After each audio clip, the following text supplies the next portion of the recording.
Oh, look, it's recording on my side. It is cool. Yeah, There you go. That's enough. It just needs enough space to record and upload. So it's yeah. and then it offloads it off your computer, so it won't Ah, permanently keep the storage. But there you go. yeah. Right. Because you're in a different setting, I'll reintroduce. I'll do All this. right. Do the start again. All right, and then Okay I'll then. cut this bit in a minute. So all right. Let's Um, rock. Hello, welcome to the Not I Guess. I'm your host Aaron. With me today, I got a fantastic guest from all the way from South Wales, Steve Wall. Steve, welcome to the show. Morning. How's things, Aaron? Yeah, doing well, thanks, buddy. Good to see you. Good to see you. Um, can you just tell people a little bit about yourself and about what you're all about? Right. So my name is Steve Hall. I'm 46. I'm a 90s child, and I started years ago exercising. Coming from a little bit domestic violence, a little bit of bullying, and then that pushed me into exercise, and it took me down my own journey. Then bodybuilding, modeling, and took me into the fitness industry. Then 20 years down the line, plus 25 years down the line, it got me into all sorts of hobbies and movement, not so much exercise, movement. So finding people's way, including myself, because we all learning and we all forgetting as you get older, and that's that. Yeah, so you said about obviously when you're younger, a bit of bullying and stuff like that, and a bit of domestic abuse. Yeah. How was that as a child? That must be difficult to kind of Oof. deal with. And Why I might have one or two tears behind now, but that'll be right now. I'll take a BMX and remote control cars and my air guns now. Yeah, going back to where it originated from. I'm a massive fan of parent conditioning. And if my mum or dad watch this, no pun intended, but you've helped me get where I am today. So I'm not blaming anybody for what I've been through, because none of us have done parenting in school. So let's go to the early stages, age 1, 2, 3, 4, up to 5 or 6. So my mum was a full-blown Christian, and my dad was a typical Valley person, hard worker. After work, go down to the pub, have a pint. My mum loved my father because he looked like Elvis, and you had a maybe image attraction, if it's called that, or physical attraction. But what she didn't realise, probably they wasn't compatible once they started having kids together, which is exactly the same as a hit or miss. It's one of them things. And I learned from my mother social anxiety, and from my father jealousy and being tight with money. And like I say, I'm just talking with what I've learned. I'm not ripping anybody off, and people can blame my parents. I'm not doing that because if I was brought up by the king queen, I wouldn't have been where I am today. Everything would have been perfect. So I just find life for me was the actual school. That's where I started learning. So being bullied in school originated from, oof, anybody, any team games, football, rugby, rounders, even if it's off-ground touch. If someone's coming run at you in the masses, I would absolutely poo myself. I would literally call into a ball and I'd under a rock somewhere. Exactly the same as with my father. So let's say my father's fabulous, and we're talking about different generations now, mine, okay? And so my father showed me jealousy. He might say not, but that's what I vibe from. So if you was my best friend in the schoolyard and you went off with someone else, I'd instantly have jealousy. I'd be like, what's going on there? I thought he was my friend. And then I turned too needy then, and then it just spiraled from social anxiety to being jealous and not doing anything new and not spending any money it built into over the years then. So I turned boring, which caused a lot of more things drastically. If it's anxious, if it's tiredness or depression, loneliness, disconnected, only other stuff as well. yeah, it's childhood is a funny one because I had a really good childhood, Steve. I can't Yeah. like my parents both worked really hard. I had none of them. I can't fault them at all, really. You know what I mean? Yeah. They worked hard to give us a good life, to give us a better life than Yeah. they had. And that was their goal. But I still got issues from my childhood, and I And think everybody does. yeah, I think it's not to sit on them, to learn from them, because if, like I always say, if my mum and dad were to listen to this, they'd probably worry what other people think. But they didn't realize they gave me so many experiences. We had good days, you had not so good days. But the good days were good for short, and the bad days were bad for long, because I just found back in the day, and still these days, people just hold on to the negatives maybe. And where I always say, like, when you're going through pain, have fun.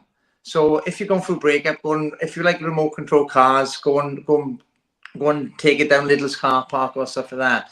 But I find certain generations rub off in a good way, but not so much of a good way. And I just I don't find it helps our momentum mentally, physically, like. Yeah, and I think it's important to understand as well that our parents are just people. They're having Exactly. their, It's you know, human. yeah, they're having their own journey. They're still learning and growing through life the same as we are. And you don't grow any more than when you have a kid to deal with and to look after. It really makes you, forces you to grow in lots of different ways. And sometimes we don't do it quick enough. Yeah. Um, I got my daughter. She's 7 now, and I Yeah. wish I wish I'd grown sooner and been able to do more. And I've still got a ways to go as well. I'm not far Yeah. from perfect. So I think a lot of us need to understand that as well, because there can be, and I don't want to put everybody in this bracket, but No, definitely a not. lot of the the newer generation have a Yeah. bit of an entitlement thing and a bit of a blame culture where they blame Yeah. people. Whereas really, what we need to do is look and be like, actually, we're all Take, humans here. We're all trying take to navigate responsibility. life, and Yeah. life is rough. It's hard. So yeah, Yeah. everybody's got their own challenges. Yeah, I just think in life, and any generation, I think blaming people is the easy way out. Blaming people it makes you feel better. You just offload. So if my house is a mess, I'm gonna blame you. It's easier. I'll say, "Oh, it wasn't me." And I think that's a natural human nature, which is fine. But if someone's not good to you or not nice to you, it means they're not in a good place. So before, I'd want to probably punch them. That sounds bad, that does, but now I understand the budgie might have died. They might have lost a baby. They might have out of work. They might I don't know, anger no purpose. They jealousy, friend, envious. So it's just finding that thing. It is that magic which helps us along and work through it, or bypass, or avoid it, or forget about it. As a thing. Yeah, I think as well, blaming other people, it makes it not your responsibility to fix it then as well. Oh, it's easy for I'm awesome at blaming people, and not so much badly in a day. So let's say, first time in blaming, okay. And my mate Nashi, right? I tell you what, he's awesome. But so back in the day, 90s, is slings, skateboards, BMXs, or rally striker. If you remember them, you're probably too young though. So what we do, so the blame would, okay, we went out with slings. We went to Army Navy shop, right? And fair play. We didn't say about my dad drinking. But my dad was always get my UPS. He'd buy me a sling, but he'd be like, "Don't tell mum, don't tell mum." so I'd have a sling and I'd under my bed. Hopefully no one will see it. Well, everybody goes under your bed, wherever your mum and dad, or especially mum doing the things. But me and Ash, we went up to the old people's home, if I can call it that, okay, up in Trialo. And there's a bird in between, and hey, we know a good shot. No one got hurt in this now, okay, right? And literally, I said, Nash, and then yeah, of course, I just pull the sling back, poof, and it's flat rock was the best rock I could find between the grasses. Went straight to the bird, and here we go. God bless, it's curved and went through the top bedroom window of his house. So he's like, I shouted, "Run!" And literally, as he's running, right, believe it or not, that was a therapy to get away from it. Well, we didn't realize the owner of the house phoned the police. We run into the centre of the whole people's home, which is like, I can remember Goldfish, and he's hiding behind this wall. Police come, all care workers come, and as soon as you got caught, I was poor myself. The first thing, I'm not going to say it was me. I went like, and Nash, he was ordering me right in the day, right, and probably the same. I went like, it was him. So it doesn't matter about the consequences. The blame is such a fastest way to get out of it. Is phenomenal. And literally, so I just went in, I thought, he's going to beat me up now. Oh no. So blaming, I think it's good to blame in good ways, and find blaming is part of the therapy. I think we're counting down by again, huh? Are we still online, or it's restarted? Can you hear me? Yeah, we're there. Can't hear your voice a minute. 1 second. Let me have a look at this. Bear with me. There you go, but no. Are you okay? Can you got Yeah. me? Fab. Yeah, I can hear you. So I think sometimes, bear with me with this, okay? When you blame, it is a source of therapy, okay? So back in the day when there's that sling scenario, like I say, no one got hurt, okay, except the window, which I paid for, was £12.50. And I had a bad year with the policeman, took me back home. But going back to that though, let's link her up, going back to like back in the day. So when my dad was always away, I was probably lacking male attention, okay? As in literally, good boy, son, good effort. Oh, you're doing well. Obviously, smashing the windows. Not good boy, you're doing well. But every time I got in positive trouble, not hurt anybody, I didn't, not mugging people, pinching cars or doing anything. When I got in positive trouble, which is a fine line of being too naughty, the police would come, and most of the time it'd be a male. So he'd be like, "Come on, oh Steve, what are you doing this for now?" And he'd take me to my mum. I'd be like, "What?" And it was Di, John, is all the top policemen in the local area. But then when he twigged my ear, there was less pain and going through domestic violence or bullying. But so it's such a different dynamics. It's phenomenal. So it all mounts together. It's like you say, it's a journey. And when you look back, or even this morning, me kicking a coffee, it's a life lesson. But my instant reaction to that would be when I kick the coffee, oh, it's all right. Before I'd want to smash up my bedroom. Why me? It's always me. Do you know what I mean? So I can remember there's another story. Sorry about this, I'll talk about everything now. Tell me if I'm chewing your ears off too much. So we go Amsterdam, okay? So in couples, we go Amsterdam, all right? And on the way to Bristol Airport, we're in this transporter van, and we come off a slip road, and the Arctic lorry hits us bang on, okay? It spins us down the road, and that's all I'm doing. I'm thinking, right, if anybody comes on to me, they crush me. And every time we left, we go in like a taxi. I always say clunk, click every trip. No matter where you go, I'll tighten up my seatbelt. So if there's a crash, there's no movement, there's no excess which you can headbutt something or hurt someone. Okay, so I always tighten them up. So as we spinning around, it's Mercedes badges coming through the window now. Okay, and literally one of the boys like, ah! That's all I say. I do like a starfish position just in case the van falls on the side, and that's all I say. Rather than scream, ah, shit, whatever's going to come out of your mouth in the point of death, I just kept on saying, everything's going to be okay. Everything's going to be okay. Don't worry, guys. Everything, his windows smashed. He's going on the side, skidding up the thing. His Arctic lorry kept going, smelled petrol. And what I found of is all that we go through, we can either hold on to it or let it go. But if you hold on to it, I would have turned into the screamer. And don't get me wrong, hey, scream your head off. If you need to scream or shout, if you hit your thumb on with an arm and you need to say the F word or the S word, whatever it is, you go for it because it reduces pain up to 1 to 5%. I don't know the statistic, but guess what? It helps. And it's a little bit of blaming. So I think swaying is blaming. So again, it's a therapy. So going back to it, all that we've been through since the day one, we are learning everything if we want to. If you take it personal, you don't literally, it'll always be something. And I find when you take things personal, it'll mount up and mount up. It's like bench press. If you say to me, see, you're going to bench press, right? Okay. So let's say my first trauma was my ferret eye trigger, which is a true story. So I'm going on bench press with just 20k bar. Some people struggle, but I find it's okay. So next thing now, I go for a job interview, and the bench press, you like put 10k aside. So it's like, it's not so bad. But what you find, I find life is like bench pressing. And every time you come across something new or something personal or a challenge or problem, wherever we're adding our 1k, adding our 10k. If I kept on holding on to everything over the years, I probably would have 20 million K on my bench press. There's no way would I be able to carry that around, but mentally, my neck would be like that. So I think what you got to do is sometimes get an analogy, get something which will help you let things go, wherever that is. And I mean, it could be knitting, going to church. It could be, I don't know, wearing a top. It could be, I don't know, having whatever super duper earphones, whatever you want to do. If you want to do motocross or do a career change or move house, move location, buy a Spanish villa, wherever your purpose is, wherever your goal or dream is, that will help you get through whatever you're going through. And people say, oh yeah, but it's easier said than done. Oh, zip it, listen more.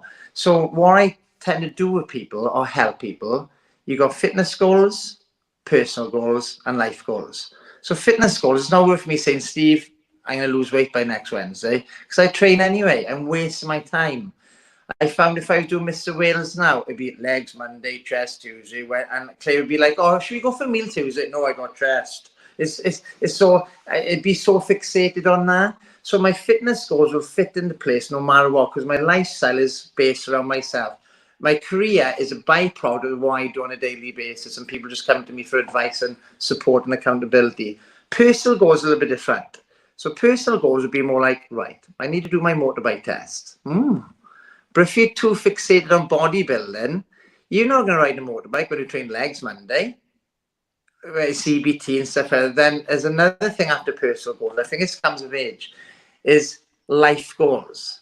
So life goals for me, I wouldn't have moved house, okay, if I didn't have a life goal. If I was still a bodybuilder, I definitely wouldn't even thought of moving. I'd be in the same house forever. I would have doing all the same things, but doing the same things all the time is monotonous. So life goals for me is buy a Spanish villa. Okay, so for me, even people say, "Oh, I'm not going to me and giving money for a Spanish villa." Oh, cool down a minute. Let's have a little think about this. All right. So what you find is that the Spanish villa might be an actual Spanish villa. Okay, so if I focus on a Spanish villa and there's vino tinto, which I don't drink, so it's called a wine, I'm sitting on it having a cup of coffee, seeing all the grapevines and all the orange trees, and I got my little mountain bike by his side, and my missus is skipping around, jumping in the pool. Off is no pool, I'll save up for one. I'll get on Klarna. But do you get me? So what I'm trying to say, you've got fitness goals, personal goals, and life goals. What you find, I tickle myself. If I never ever get a Spanish villa, okay, it gives me the up and drive, the vibe. So if I have a little argument with my missus, I say vino tinto. If, say, for example, I know the budgie dies, vino tinto. I always focus on the life goals, the personal goals, and not so much the fitness goals. I'm going to get up in the morning and do a walk and bench press anyway, and a puncher bag. So it's not worth me wasting my focus on training, because I do it anyway. I'm wasting a sentence. But if I focus on doing a motorbike test, I go book it. Now all my insecurities come out. I'm going to fail. I can't afford a motorbike. It's be too fast. So much insurance. I got to work an extra day to pay for it. And wait a minute. Stop. People will say, right, I can't afford it. All right then. Okay, so let's go to negative spend. And an average house in a Rhondda wastes 5 to 8 grand a year on crap. Chinese, smoking, vaping, drugs, alcohol, Rambo knives, you name it. You go on your Amazon account, you flip through. Pre-workout, well, a key ring with a torch on, I already got 2 in a drawer and I'm not using it. So I try to do, if anything is worth 50 pence in car boots till next year, I don't buy it. So it gives me release cash, for example, for if the clutch goes on the van. Or, I don't know, if the boys are going like to North Wales and it costs £200 for a log cabin. So again, I'm going off from how I got brought up into different therapies, and so fitness, personal, and life. And going back to, if your fitness goal is your number one thing, you do fitness. I'm not knocking anything. If your personal goal is not doing a bike test, you might say, "Oh, I'm not doing a bike test." Well, I know it might, your personal goal might be moving street. It might be going from Chalky to Cumb Park. Your life goal might be, I don't know, create change. So it's horses for courses, really. Yeah. Sorry about tuning your ears off. Go on. So, but do you get? So I'm trying to use. It's called therapy, practical therapy. Wherever you go through, it could be breakup, bereavement, it could be job loss, it could be illness, it could be pre and postnatal depression or having a baby, pregnancy. Is if you keep on doing the things you love or like, which is good for your health. Let me put that on it, because a lot of people might be mugging people. It's not good for you. It might make you feel better, but as a consequence, it's not good for you. Some people might like drugs. Well, don't do it, because you're wasting your money. And the average person in a lifetime going from negative spend is probably wasting 200 to 300 grand on crap.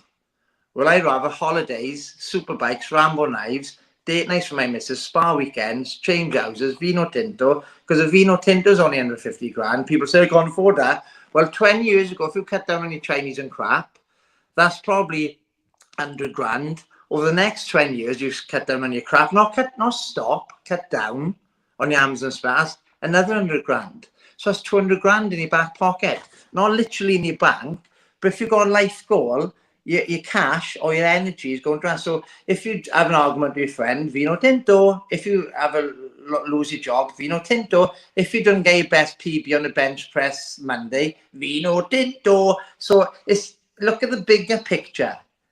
There's too many people are bullshitting themselves and blaming each other and oh, I got a bad head today. Go self-employed.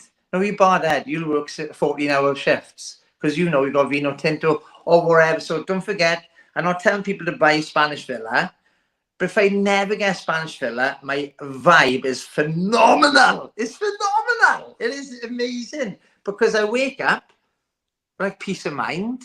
And I go to bed saying, I'll have a good day tomorrow. And don't get me wrong, I still got Mr. Anxiousness, sometimes a little bit of depression or tiredness, depression. Because since I've been doing what I'm doing since the 90s, 160 people have committed suicide. I think that's magic. So people come to me and say, oh, Steve, I need to lose weight. I'm like, no, I need to start fishing, but do you get me? You need to do something that you like. So people come to me, oh, I need a nutrition plan and training plan. I think you need more of a life plan. This is getting a bit scary for people now. People are like, what do you mean life plan? I say, well, what's your fitness goals? Boom, boom, boom. They give me loads of answers, right? And I'm like this, which is fine. Hey, horses, of course, it's not judged because fitness goals to help other goals as well. But I say, what's your personal goals? And they're like, what do you mean?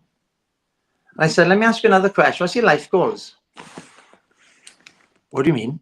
And they just, no one have ever asked them that. And all of a sudden, they're like, I want to lose weight. They go back to what they know. So it's January the 1st, what's your goal? Oh, I want to lose weight. Well, mine is Vino Tinto. Mine has been a good dad. Mine is, how can I look after people to see the bigger picture? Mine is, I need to clean the poo off the toilet a lot more because my missus is moaning. I need to listen to my missus. Otherwise, the milkman's going to do it.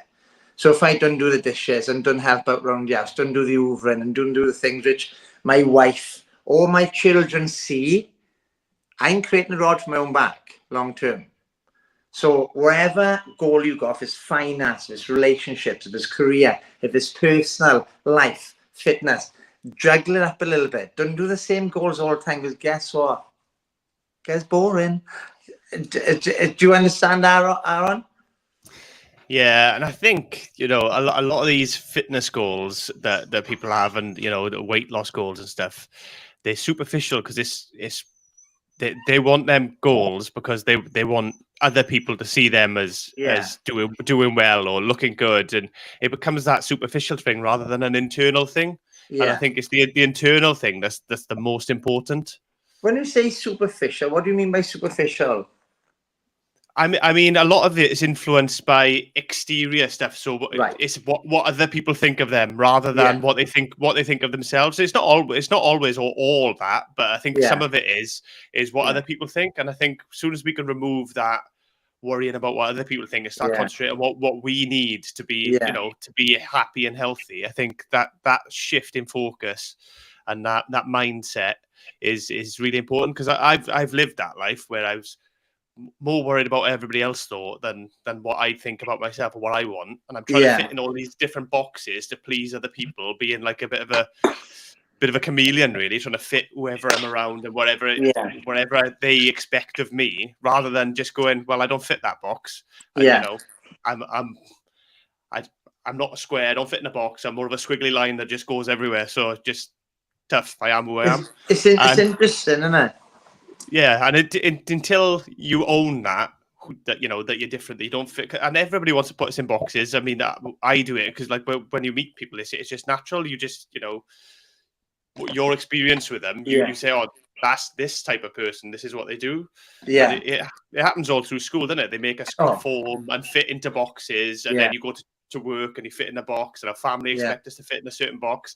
But realistically, we're always changing and evolving, and we're not that. We're lots of different things, and it's okay to be lots of different things and just to accept it and own it. But we're afraid to do that a lot of the time.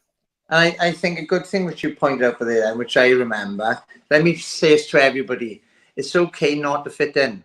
Let me just put that out there because I used to struggle so much. I think most of my, and call anxiety back in the 90s, it wasn't such a thing. You'd have these feelings around the body, headaches or neck or sweats or palm would get sweaty, or you'd have this fear or gut feeling, and they all got names to these now, which is fantastic. But sometimes I think we can overuse a name focus too much on the feelings and emotions and forget about the action of something, which will help, like, I don't know, shooting an arrow, you feel, but it's getting that confidence. And I think when you put pressure on ourselves, peer pressure, when we're younger, it can stay through our life.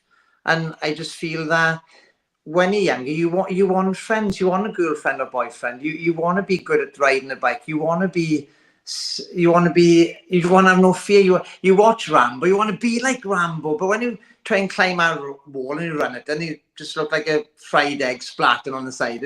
You want to jump over a garden fence, and all of a sudden your bottom's catching the fence. Rambo's didn't, and I think it's just too much pressure, like Bruce Lee, all the superheroes. And I think sometimes we want to be like someone, even the hardest boy in the street. We want to be like a certain people, but then we don't realize they probably not the hardest boy in the street. They got the insecurity themselves. They walking around in tight tops and doing press ups, but not telling you. They grow and you shrinking because you're not doing exercise. But they grown in character and you were shrinking in character, so you look up to certain people. But it doesn't mean they're right people to look up to neither. Yeah, and I think in the modern world with social media, it makes it worse because people will only show all the really good stuff and they hide away all the bad stuff, and then you think, oh, it's all you just look false. at it, yeah, and you look at it and think everybody else is doing so much better than me. And that's Yeah. what you're thinking, and that's what gets in your head. Well, I done this thing the other day, right? I had someone new to me, new trooper. I don't like to say Clyde, a new trooper, a new person, new friend, okay? Because I like to get to know people. And I say, right, and I just do a little experiment. So I went on Instagram, I put personal trainer, okay? So, pecs, arms, guns, yeah, and broccoli and chicken. I wear this, right? Okay. So I put Steve All Motivation in. I go down, I'm walking a dog, I'm pruning my roses, I'm putting a washing out, I'm doing the dishes, I do a mountain bike ride, I'll do a little video and I'm squeaky or I might mumble and people might say, oh, wait a minute, I can see his love handle, but he supposed to be personal trainer. But it's too much pressure. So if I say I bought a Lamborghini, everybody will love me but hate me at the same time. If I say I got a Fiesta diesel, is it? And it's just like, what? I'm working all weekends for this, and so what you find is it's like my son. I love my son to bits, and he's in this millennium, we could call him, Fabgazes. But what you find, he's watching Ferraris and this and that and the other. So if I were to buy a Fiesta diesel, which is nothing wrong with it, he'd probably, oh, nice. So if I were to buy a Ferrari, he'd be like, I'd be down now. Right, I'm gonna drop everything. I'm gonna have a day off work. We're gonna go for it. But with my Fiesta diesel, he's not gonna say that. But what I find is that social media does that. I think the word I've learned is desensitized. Maybe lack appreciation. Maybe unless you really stick out and jump through a window and nearly die, people won't like it. Yeah, well, the thing is, Steve, right? Like, I remember when you were doing Mr. Wales and you were doing your bodybuilding stuff, and you were in, like, I don't know if I can get a picture, right? I'll put it on the recording after so people can see, right? But you were in an incredible condition. But all the work that took to maintain, to be in that position, you can't maintain that and still live a happy, healthy, normal life, because your life is almost, pretty dedicated to that, isn't it? Yeah, well, I'll send you photos. So when you have a look at the photo, I'm going to tell you behind the scenes of it. Right, okay. So one of the boys, McKay from Macclesfield, okay, lovely, turned pro car bodybuilder. With my knowledge, down in Cressingham, he thought I already done bodybuilding because I used to be such an accountable person for everybody in the gym. Down in the gym at Gaffili, I had about 500 members underneath my name. And it'd be going from nutrition training to showing or explaining to people how to wallpaper a bedroom. I would life it. This is back in the 90s. So when people would come to the gym, it'd be like sickness or holidays, but I'd be like, what's the matter? My dog died. So I would go into that. But then going into Quest, met this bodybuilder. And Mick said, he said, I don't know anybody around this. And he'd be like, Steve. He said, can you give me a spot, mate? His shoulders be bulbing. So I go into the Smith machine, 10K aside. He'd be like, yes. I'd be like, he's weak. And he'd be like, and then he'd do 10 reps, I guess. I'd be like, I got to go mop a changing rooms now. But I tell you what, it's quality. But then all of a sudden then he said, when is your next bodybuilding show? I said, oh, I haven't done a bodybuilding show. But before I say, yeah, I've done 10 of them. Yeah. But you're going to get caught out when you lie. You're going to really get, especially when he's on his 41st or 41st boy. So what I done then, he said, you should do one. He said, you shot. So I just booked in. There's AMB, natural bodybuilding, down in Porthcawl. So fab, hey, yippee, skipping home, I'm doing a bodybuilding show. Yippee, telling everybody in the gym, I'm doing bodybuilding. You're looking thin, all of a sudden, well, I'm stripping fat. Blah, blah, blah. Right. So the bodybuilding world is getting in shape, winning a trophy. Let me just remind us, only a £10 plastic trophy. Let me just put that and just say nothing wrong with that. And if you get multi-million sponsors, fabulous. I worked my titties off, pardon my French, and I didn't get nothing except breakup, depressed, suicidal, no money in the bank. I couldn't put money in the car. I just about afford 30 chicken breasts a week. And I was ratted, didn't do dishes. I was crap around the house. I wasn't a good father. And if there was a cliff in front of me on my low carb and I jump off it, that's behind the scenes, okay? But then, how's your training going, Steve? Yeah, fab, that's good. Want to see my abs? Yeah, oh yeah, come over here, see my tricep lines. But behind the scenes, it's hell. So when people come to me, going back to this, is I want to get people's lives in shape. I want people's lives looking like Peter Andre's stomach. Yeah. But what I find the most best shape in the gym, if I were to look at their life and have a chat to their missus and just say, does he do dishes in the house? He'd be like, huh? No, he's training all the time. Oh, I can't talk to him about that. He'll flip out. He'll smash the room up. So what you find, yeah, fantastic, the fitness, but your personal life goals are bombed. They are totally bombed. So it's just, hey, don't get me wrong. A bodybuilder might be, listen to this, like, no. Well, I done in the 90s. It was many coaches except myself. And one coach was always, Dorian was just fabulous from energetics and straight to the point. Right? Some people don't like Dorian because he's boom straight, but he'll say, "You're gonna have £7 there to lose." I'd be like, "I haven't." Hey, he's 30 years in front of me, bodybuilding, so I should just, I should just listen. Mark Silcross, Mr. Wales, a couple of times, he'd be like, "No, when you do your fist, open your hands." I like, it's a bit girly. The 90s now we're talking about. Open your hands. I won Mr. Wales over 5 times. So listen to the people who've been there and done it. I really feel these days, I'm not sure it's millennials or whatever the generation is, they know everything but nothing. So they put that out on Facebook. And when people like me who've been since the 90s and they see all these personal trainers and they doing all these twisty curlies and I'm like, oh, I'm not good enough because they've shown them my client before I show them and then you just get wrapped up in some confusion of trying to being better than people. And it's just like, no. Our social goal said back to basics. Okay. And like Tyson always said, the plan is well until you get punched in the face. But if you go back to basics, there's nothing to lose. If you make life confusing and complex and stressful, good luck on Vino Tinto. You're never going to see it. You're never going to see the bigger picture. Yeah, and people say, oh, I got 5 kids. That's right, I got 2. But do you get me? Ask family for babysitting. I still can't train, or I can train in the house. Oh, I can't. I haven't got an hour. No, you got a minute. So when the baby's having the bottle, you can do 2 crunches, 1 presser. What's the point in that? Do it for 40 years. I guarantee you might not have diabetes and all the other stuff and cholesterol and your kids will see. And your kids might end up doing cheap hobbies rather than, I don't know, horses or which my daughter got.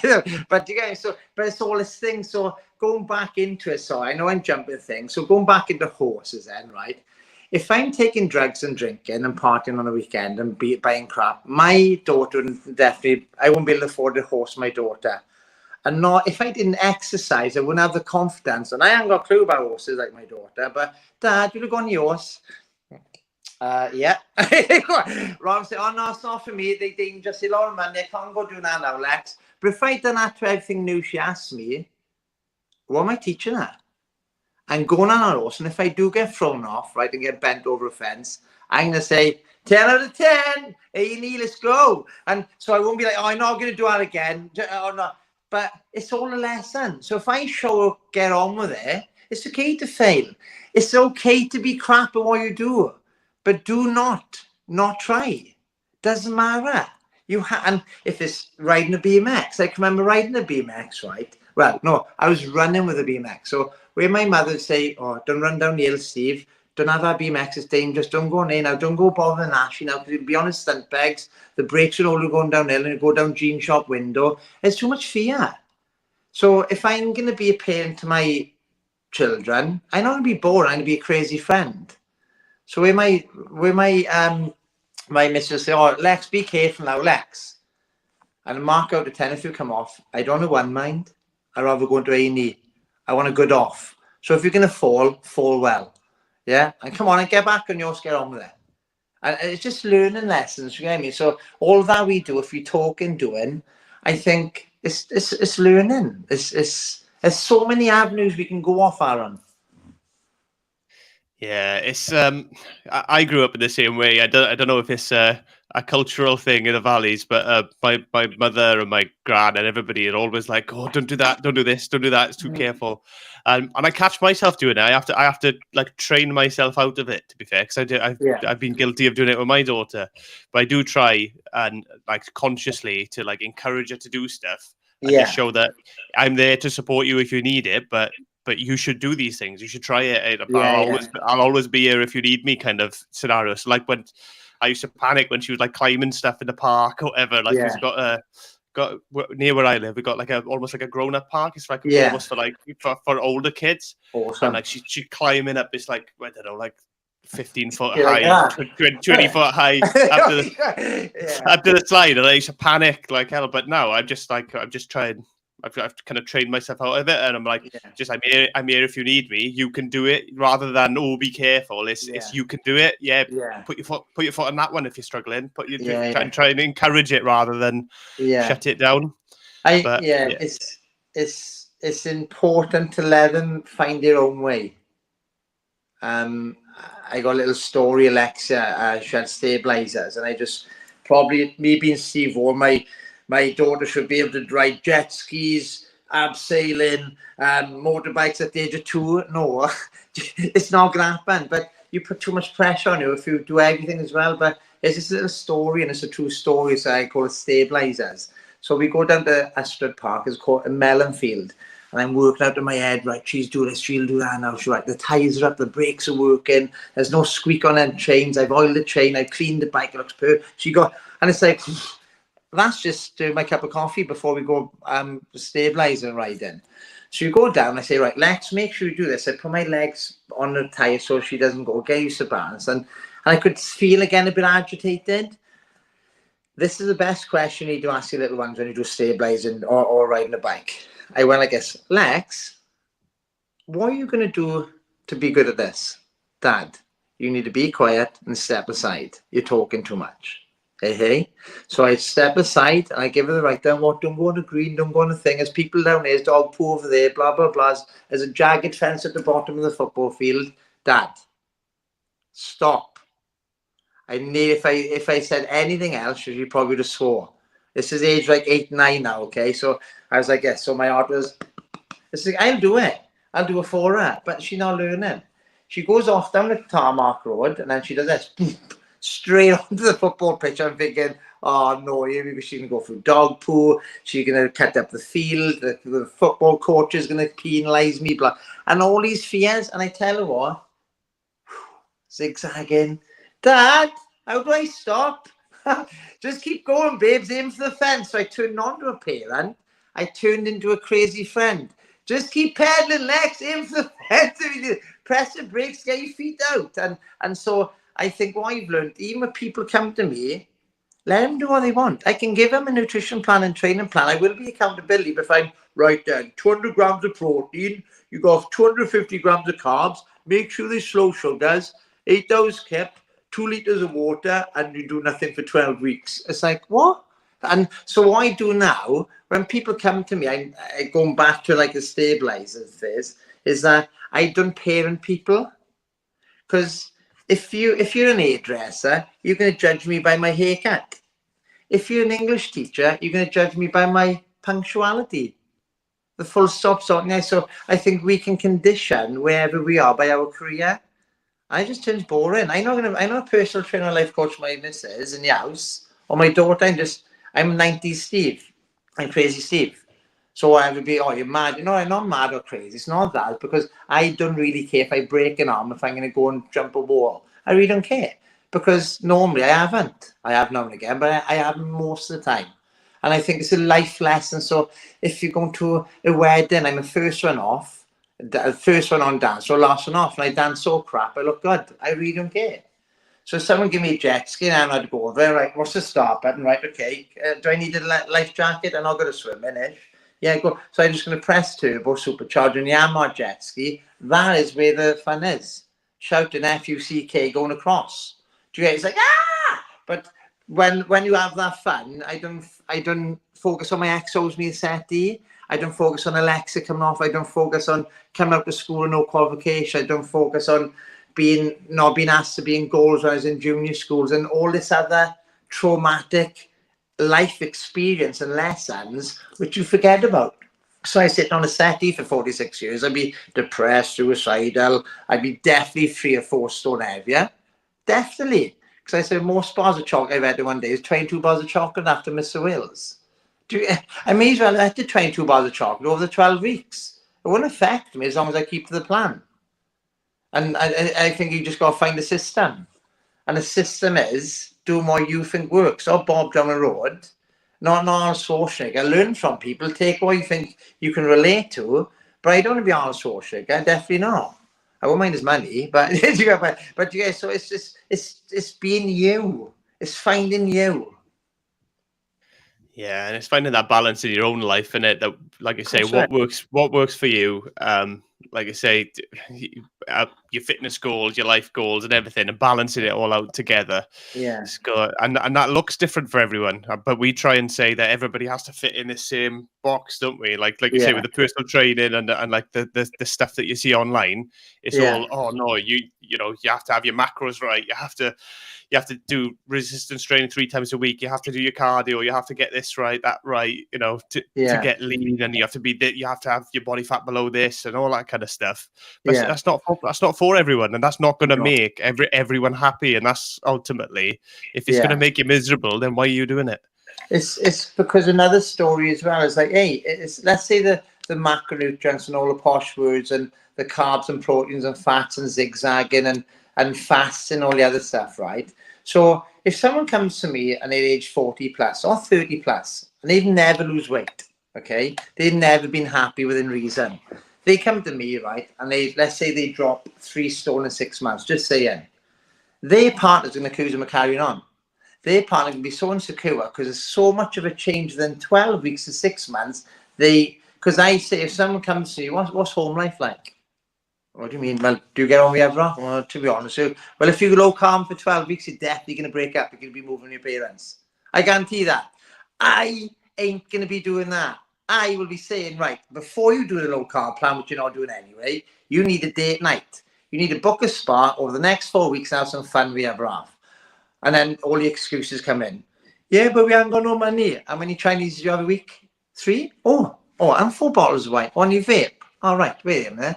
That's £500 a month. I said, so that's negative spend. So, okay, you can have an holiday, and the spa's only £130 if you get off Groupon. Hey ho, I know my stuff. So it's just trying to find. I think life is a finding game. It's a discovering game. It's like we all got systems. I think we should all have a system, a routine, a plan, not fixated, a flexible routine, a flexible system. Like when I done bodybuilding, I got a system. When I'm a father, I got a flexible system. When I'm a coach, and I got a flexible system. When I'm talking to you, this is not all planned. It's just from memories and experiences. And people might say, oh, you jump in stories. When I'm 46, I'm excited. I'm a 90s kid. I want to tell everybody everything. And you can take 5 seconds from it, a word from that, sentence from that. And you could go back on, I could go back on this podcast and really rip into myself and like, oh, I shouldn't be sitting on a set, I shouldn't be slouching, I should have the shave. Oh, look, if you were judging people, how they speak, what they wear, or what they're doing, you are absolutely losing time in your life. You're wasting positivity, happiness, and focus on your own self. So if we say, oh, Steve shouldn't be wearing black, you wasted a second of your life, not going to get it back. If we think, oh, so-and-so's on 20 holidays a year, well, he's probably working 3 jobs. He doesn't smoke, drink, or take drugs, and he's doing the best he can, and he got no children. Understand it? Do you get me? So it's just it's understanding and finding yourself. And I think I'm holding on, live and learn, crash and burn. I think that's the thing I had to say. Live and learn or crash and burn. You're winning and you're learning. Not winning and losing. Winning and you're always learning. And I think once I've gone to a certain age, I'm not sure, over the last 10 years, I started changing my vocabulary, how I speak to myself. Now that, hey, I can be accountable for you all day. You could say, Steve, I want a helicopter. Right, how are we going to get it? Or a helicopter license, or do you want to buy it for your other half? So we'll find, well, I can't afford that. How can we afford it? How can we do it? I can't do that. How can we do it? I can't afford it. How can we afford it? I'm not sure about that. How can we understand it? Or thing does my head in. Do you know the story? Do you know what I mean? So that I think the more we understand in life, the more we live a better life.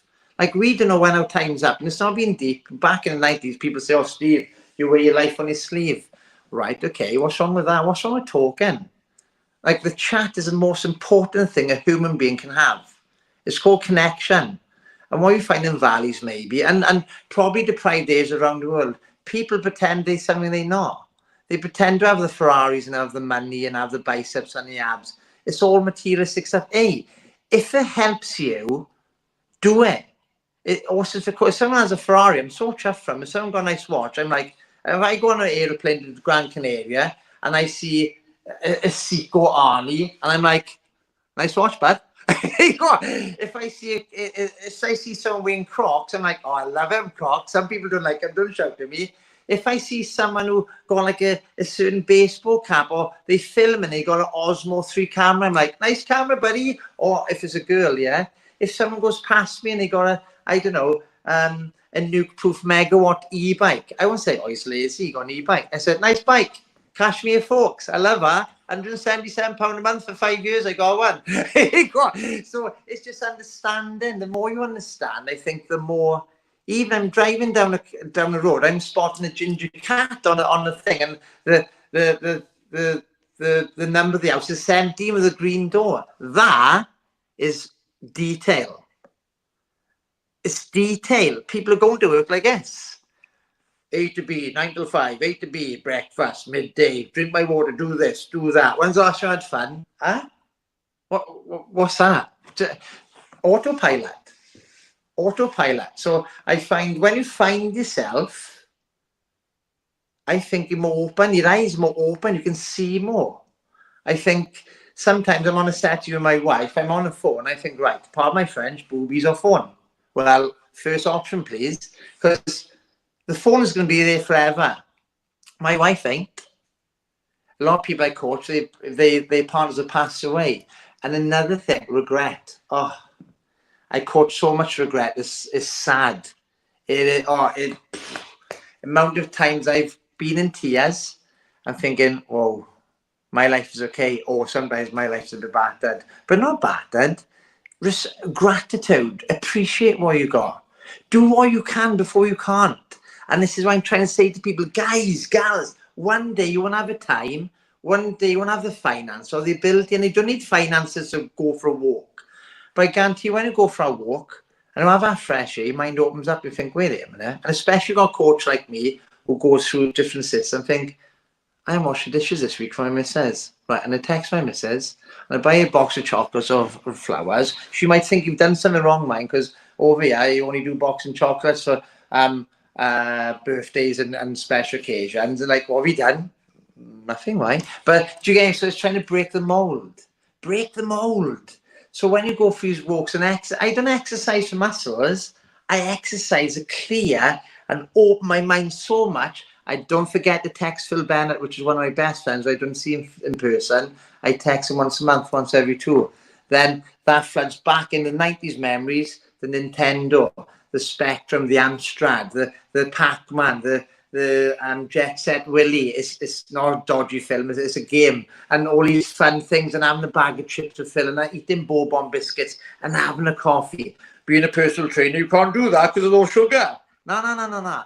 I'm creating memories. So if that means me going down to see my friend and having a bag of chips and playing Super Mario Kart and having a full pack of bourbon biscuits, I'm not counting my macronutrients. Because if anybody were to pass away, less regret. Not be boring.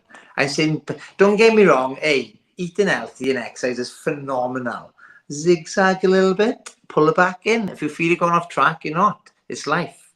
You don't know what's around next corner. If you have a punch in a car, hey, don't go, oh, what happens to me? If you miss having an argument, oh, don't talk to me like that. It means you're doing the dishes, the arguments, the build-up of something you're not listening to. Listen. But if you're too, it's not going to happen. It ain't going to happen. And it's not about exercise. You have a look how many hobbies you've done over the 30 years or the first 10 years of your life. Go back to them. Throw a stone across a pond. Go fishing, shoot an egg, and have a sling. When's the last time you made a peg gun? I have. 30 years ago. So when's the last time you done? So ask it, when's the last time I done this with myself? So you've got family time, couple time, you time, friend time, hobby time. When's the last time you done something different with your family, with your friend, for yourself, tried a different hobby, or go back to an old one or start a new one? I'm just doing axe throwing and arrow. So if you go on my Instagram, is just literally people like, oh, best training session I've had. Boo, boo. And my missus like, no, shooting arrows down the garden, you. Of course I am. Into somewhere which is safe. So again, her mother's coming through on fear. Yeah, but what when someone's, hey, it is what it is. 90s kid, it's their own fault. I show them what to do. Pew! It's going to go off. I don't tell nothing else. If it goes down the river, it's fine. It's all safe. So it's discovering. So whoever's watching this, to learn off me and you, keep discovering. But if you're worried about what goes on, we all worry. We all think. We all stress. If you over worry, over stress, and overthink, you need to get an hobby. You need to do something. You need to go and clean a dish or do the Hoover. If you was broke, fix it. Buy a new one. Don't worry about it. There's loads of things. Any questions? I can keep going. No, it's you covered quite a lot there, but it's ultimately like you say, it's about balance, isn't it? It's about allowing yourself that room to move in different directions and to do different things. And again, I think it comes down to a lot of it is we're afraid to be seen as, we get boxed into this image of who we are, and we're afraid to step out of that, even if we think, well, for some reason, as we get older, we kind of lose that playfulness. Like it's not okay anymore to be playful anymore and have fun. I hate that. It's when people start calling you crazy or mad, I think you're on the right track. Because as a thing I remember, Ken, I try to really think, right, how can I get people to understand anything? Well, no subject, anything. So, right, let's go into this then. Happy people. So let's say we're in a shop. Happy people sell more. Tired people don't. Right. Let's go into a career. Happy people get a pay rise and make their business productive. Hey, some might have different opinion. Tired people don't get a pay rise. I'm just saying, most of the time. Right, okay. So let's go into what I think. Remember B.A. Baracus? You know yourself when you're hungry. Quit your job, you have a fooling, chuck a Snickers at your head, or marathon back in the 90s, right? So let's go to this. So if you're going to learn something, if you wherever you're going through, wherever you're feeling, or wherever, right? Let's reset. Let's press reset. Right, okay. So if we're tired, we know ourselves, are we? Bed on time. People say, oh, you got insomnia. Right, right, we can work on that. It's just so, if you're thirsty, it's not good. If you're hungry, be bracas, right? And if you're stressed, if you were tired, thirsty, hungry, and stressed, there's not much left. If you're a father or mother, auntie, uncle, CEO, multi-millionaire, billionaire, it's not even worth having the money. It's not even worth it. So if you're tired, go bed on time. It's just a reset now, and you can make your own whatever you want. If you're thirsty, drink water. If you're hungry, plan your food. If you're stressed, have fun. Exercise. Do an hobby. If you try and balance, don't perfect. If you perfect, you're going to fail straight away. If you try and get a balance, and you can add things to that, you can change your own vocabulary, you can design your own way of reset. If you go through that, literally breakup, bereavement, job loss, or job interview, new date, you get married, you go holidays, you go bed on time, it sounds boring, in your own balance, and just it'll be like an equalizer. It'll change every day, every hour, every month, every season. It'll change. If you press reset every day, think, right, what do I need to do? I will remember to take the parcel down the post office. I will do the dishes like that. Claire will say, oh, you haven't moved it up in, yeah? I will remember to pay my Klarna for my new speaker, whatever the case would be. You will remember. And when you remember most of the stuff, most, not all, because not being perfect, you'll be less stressed, because we all live in our head. But it's nice to think, oh, I took that parcel on the post office. So I shot the targets. I'm meeting Phil Bennett for Mario Kart and a pack of Bourbon biscuits. You start remembering. And all of a sudden you'll be like, oh, it's old age. It says, oh, I'm always forgetful. Stop. Do not tell yourself you're always forgetful. Do not say to yourself you're clumsy. Because those who moan about dropping the ball will drop the ball. Full stop. Stop moaning. People say, oh, you're too much, Steve. No, I'm not. I am not. Literally. And what you find is like, going back into breakup, let's pick a life lesson. If I broke up with my missus today, or she come from work and she said, oh, Steve, I've been seeing the boss behind your back for the last 2 years. I've done all I can to be a best husband and a best father. Yeah? I haven't got nothing else to give. I'm not chasing my losses. When you're tired, you're sensitive. Yeah, and you're needy. That's where the issues are.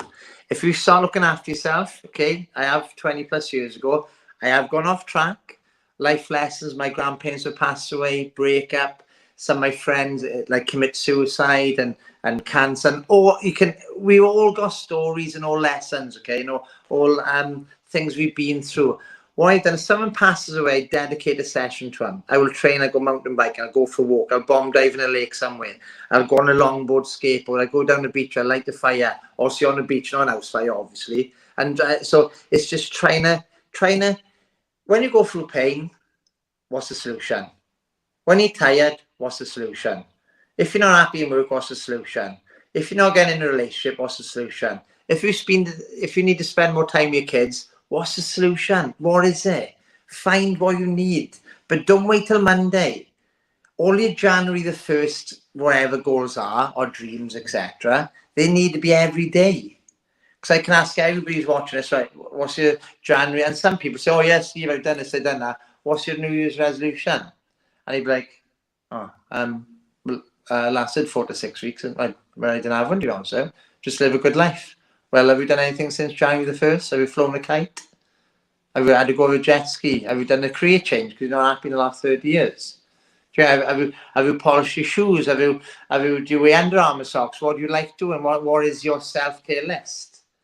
And your self-care list will be a certain system, or it sounds quite boring when I say system or routine or ritual. But if you've got a certain system you can go back to, no matter what you wake up to in life, okay, you will carry on regardless.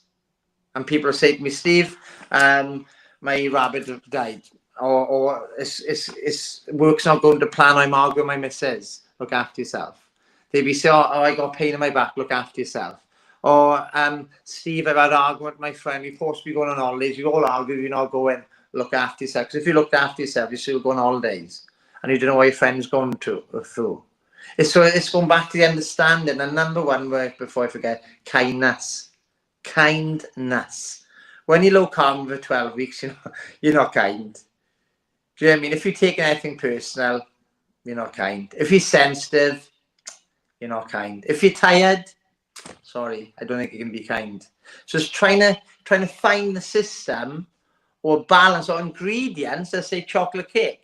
If you're making chocolate cake, you ain't got chocolate. Yuck! I like chocolate cake. Or you have a custard slice with no custard in it. What's that? It doesn't make sense. But in life, sometimes people live without the custard and the custard slice. They live in life or design in life without the chocolate in their cake. They're missing whatever ingredients that is. And I just think, don't go asking John, Phil, or whatever, because sometimes their opinions might not be what you want to hear. You go ask yourself. Don't ask mum or dad. Don't ask your next door neighbour. If you want a superbike, don't tell anybody. You need to do your CBT. Don't worry about the insurance on a superbike because it'll put you off. You need to do your main crash course. I failed my first one. I had all my leathers, my helmet, my boots, my city boots, my RCT, no, RST, sorry, carbon fiber, kangaroo levers. I looked like I was Rossi doing my CBT. The guy's like, and when I couldn't go into second gear, he's like, so you can have all the gear, no idea, but it doesn't mean you can't try it. And now and again, or keep on trying till you come. But what I can remember going into as well, this is life lessons I'm talking about now. Okay, so if someone's lost by that, listen more. Is when I passed my CBT, that was lush. When I failed my main test, that was not good. Because when I failed my last, what wasn't good, I went back to age 1, 2, 3, 4, and 5. Not good enough, anxious, tired. I don't like using the word depressed. I call it tired because when people are depressed and you have fun flying a kite or a remote control car, they don't think of nothing else. So when you add fun into it, we feel guilty. And then when I passed my test for the second time, right, because all the boys were waiting for me, I was going through Ponty, I was gutted, failing my test. I was listening to Michael Bolton sitting on a dock of the bay, play it. It's just like, oh, I was just eating chocolate in the garage. I was like feeling sorry for myself. I would sell my levers and I'm not good enough for this. My dad was right and my mother's right. It's dangerous and it's a lot of money. And I can remember my mate Wayne, he said, you haven't failed. I said, no, I have. And I had to switch my phone off. I watched Rambo and I had chocolate for the rest of the day, feeling sorry about myself. But my missus said, just reapply. Reapply. Yeah, replay and do your test again. Just do it. Do it now. But doing it now for me, I was loving a pity party. I was eating chocolate. Clay's like, come here. You're gonna be all right. And I was like, oh, I like it. So I don't know if I want to do it. I was just holding on to it. I was like, oh no, it is dangerous, isn't it? And she said, Steve, shut up. Be quiet. You were doing it for a reason. All your friends got motorbikes and you haven't. You don't like being left out. So what are you going to do? Reapply. I'll do it for you. It's like, so literally, and I reapplied, I passed it. I bought a GSXR 600 before I passed my test from JT's in Bridgend, £103 a month. My Chinese and all my eating rubbish was £300 a month at the time. Me buying a super bike, okay, reduce my negative spend, reduce my chocolate. Because when I'm on a super bike, dropping down the cog from third gear to second gear, hitting 10 revs per minute. I'm not eating a Twix. Oh no, definitely not. When I'm going up the Rickos banking, get my knee down, I'd be showing off. I never got my knee down. I'd be lying if I did. But when I pretend to get my knee down on the bike and drop a cog and rip and dip a clutch and going 40 mile an hour, obviously. Nah, I didn't have a chocolate. All my hobbies, all my bad habits disappeared. All my bad thoughts disappeared. My mum would be like, don't go running downhill, Steve. And my dad would be like, how much is that? And then my friends would be like, oh, you must be a drug dealer to buy one. And I'm like, what? What's drugs? The only drugs I take is aspirin. That's once a year. So I think learning from that motorbike thing is when you got a hobby or an interest, it reduces your negative spend. You might think buying a superbike costs money, but I had less chocolate on it. I had less stress. So going back to thirsty, hungry, tired and stressed. Motorbike, meow, poof. Didn't matter if it had chocolate. It doesn't matter how many grams of protein I had that week. How many reps and bench pressing. The GSX, I just want to be started up. First gear, clutch out, boom, and all disappeared. It's like flying a kite. Mary Poppins, if you type in go fly a kite on YouTube, at the end of Mary Poppins, all walks of life, bankers, millionaires, chimney sweepers, little kids, homeless people, and they all flying a kite. And what I love about this is life coaching now, is that no matter what you go through in life, when you're having fun, things will fit into place. Forget the emotions. So the chimney sweeper come around the corner, Google it. Or YouTube, go fly a kite, Mary Poppins. And they all with some people in suits, the bankers, and they all doing this to the kites, and they're like, oh, they all laughing. And then the chimney sweeper came around the corner, he said, oh, I'm sorry to hear about your father. He was, I guess, Don't worry, he died happy and he's flying a kite. So it doesn't matter what you go through. You have to find what flies the kite. And fly the kite, motorbike, sometimes you need a chocolate to get through it. But fine, it's like the picture behind. There's a stag on it. Okay? And I'll show you, bear with me a second. It's like, that's flying a kite. Let me show you a second. I'm on a horse with my daughter. Yeah? Let me show you another thing. I like my chandelier. Sorry about this. Chandelier. Let me show you another thing. 1 second. Bear with me. See this? It's not just a picture of gold frame. If you have a look at the wave, if you've ever caught a wave before, okay, it's something different. It's taking your mind off stuff. And by doing that, riding a horse, catching a wave, flying a kite, have the custard slice. Spend time with your daughter. She's going to remember that. I can't ride horses. I'm on it. And if someone's seen that, like, oh, he knows what he's doing. I haven't got a clue. I was cantering across the beach, saying to the girls who lent me the horse, does anybody want anything up the shop? I was like, and my daughter's behind me. She's laughing. I can hear her, Dad, you're going to come off. No, I ain't. I'm going up the shop. So what I'm trying to say is anything that, so I don't buy chocolate now. I buy stuff that I like. And it's not bragging. People can say, oh, hey, horses for courses. Live and let live. Wherever tickles your fancy. If you want to go to TK Maxx and buy a silver antler to only biscuits for Christmas, do it. You have to find your thing. I wear and speak out. I want to help my life and others around me. So if someone wants a hair jog for, I know it's random, they buy an hair jog. You have an hair jog whatever you want. If someone wants pink wellies or a jet ski, crack on. Because it's another story I want to tell people, is that if you listen to everybody, you're going to become that person who's giving you advice. Hey, don't get me wrong, there's loads of people, mums, dads, and everything, but remember this. So, from age 1 to now, 46, if I didn't shoot an air gun, under 12 foot per pounder is legal, garden hop, knock ginger, knock a door run, okay? Don't knock at doors which don't answer. You're not going to do that, obviously, but I know number 14 in Reese Street, right? I knocked the door and he'd want to rip our heads off. So for some reason, let's knock it. And I'd knock the window swell and he'd smash a window. And there's another story on top of a story. I made in Rhondda the biggest knock ginger game ever. It's called Shake the Packet. And all the boys, I hopefully will listen to this over the next 30 years. Shake a packet means Reese Street is the longest street in Rhondda. On one side, you've got gardens with very nasty fences you can fall over, which Kerry Nash fell on a spike and hurt himself. So the right side, there's no gardens. Hey, I'm 9.5 stone back in the day, and I'm fast my hand. I knocked over 200 houses, 201 funny enough, within 10 minutes. That might be a Guinness Book of Records. I knew the people who come out, I'm going to knock it tomorrow, but I'm going to knock it reverse it. Oh, I used to have one of the boys and we'd not quarter the street. So going into it is that wherever you do, wherever you like, as long as good fume brackets, drink, drugs, vaping, smoking, that you're wasting your money, man. If you do less of the crap, you can have more good stuff. So if you go, I don't go on holidays, I need a new car, well, reduce the crap, wherever that is. Latte effect, £5 a day on latte is about 20 grand in 20 years. You get on just only coffee. Good luck.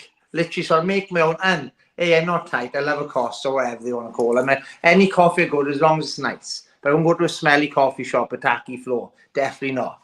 And if the woman behind got dirt underneath her nails, ta-ra, literally, I'm really not OCD. It's it's a therapy to me. You go into a nice coffee shop, you get the smell, you get nice staff.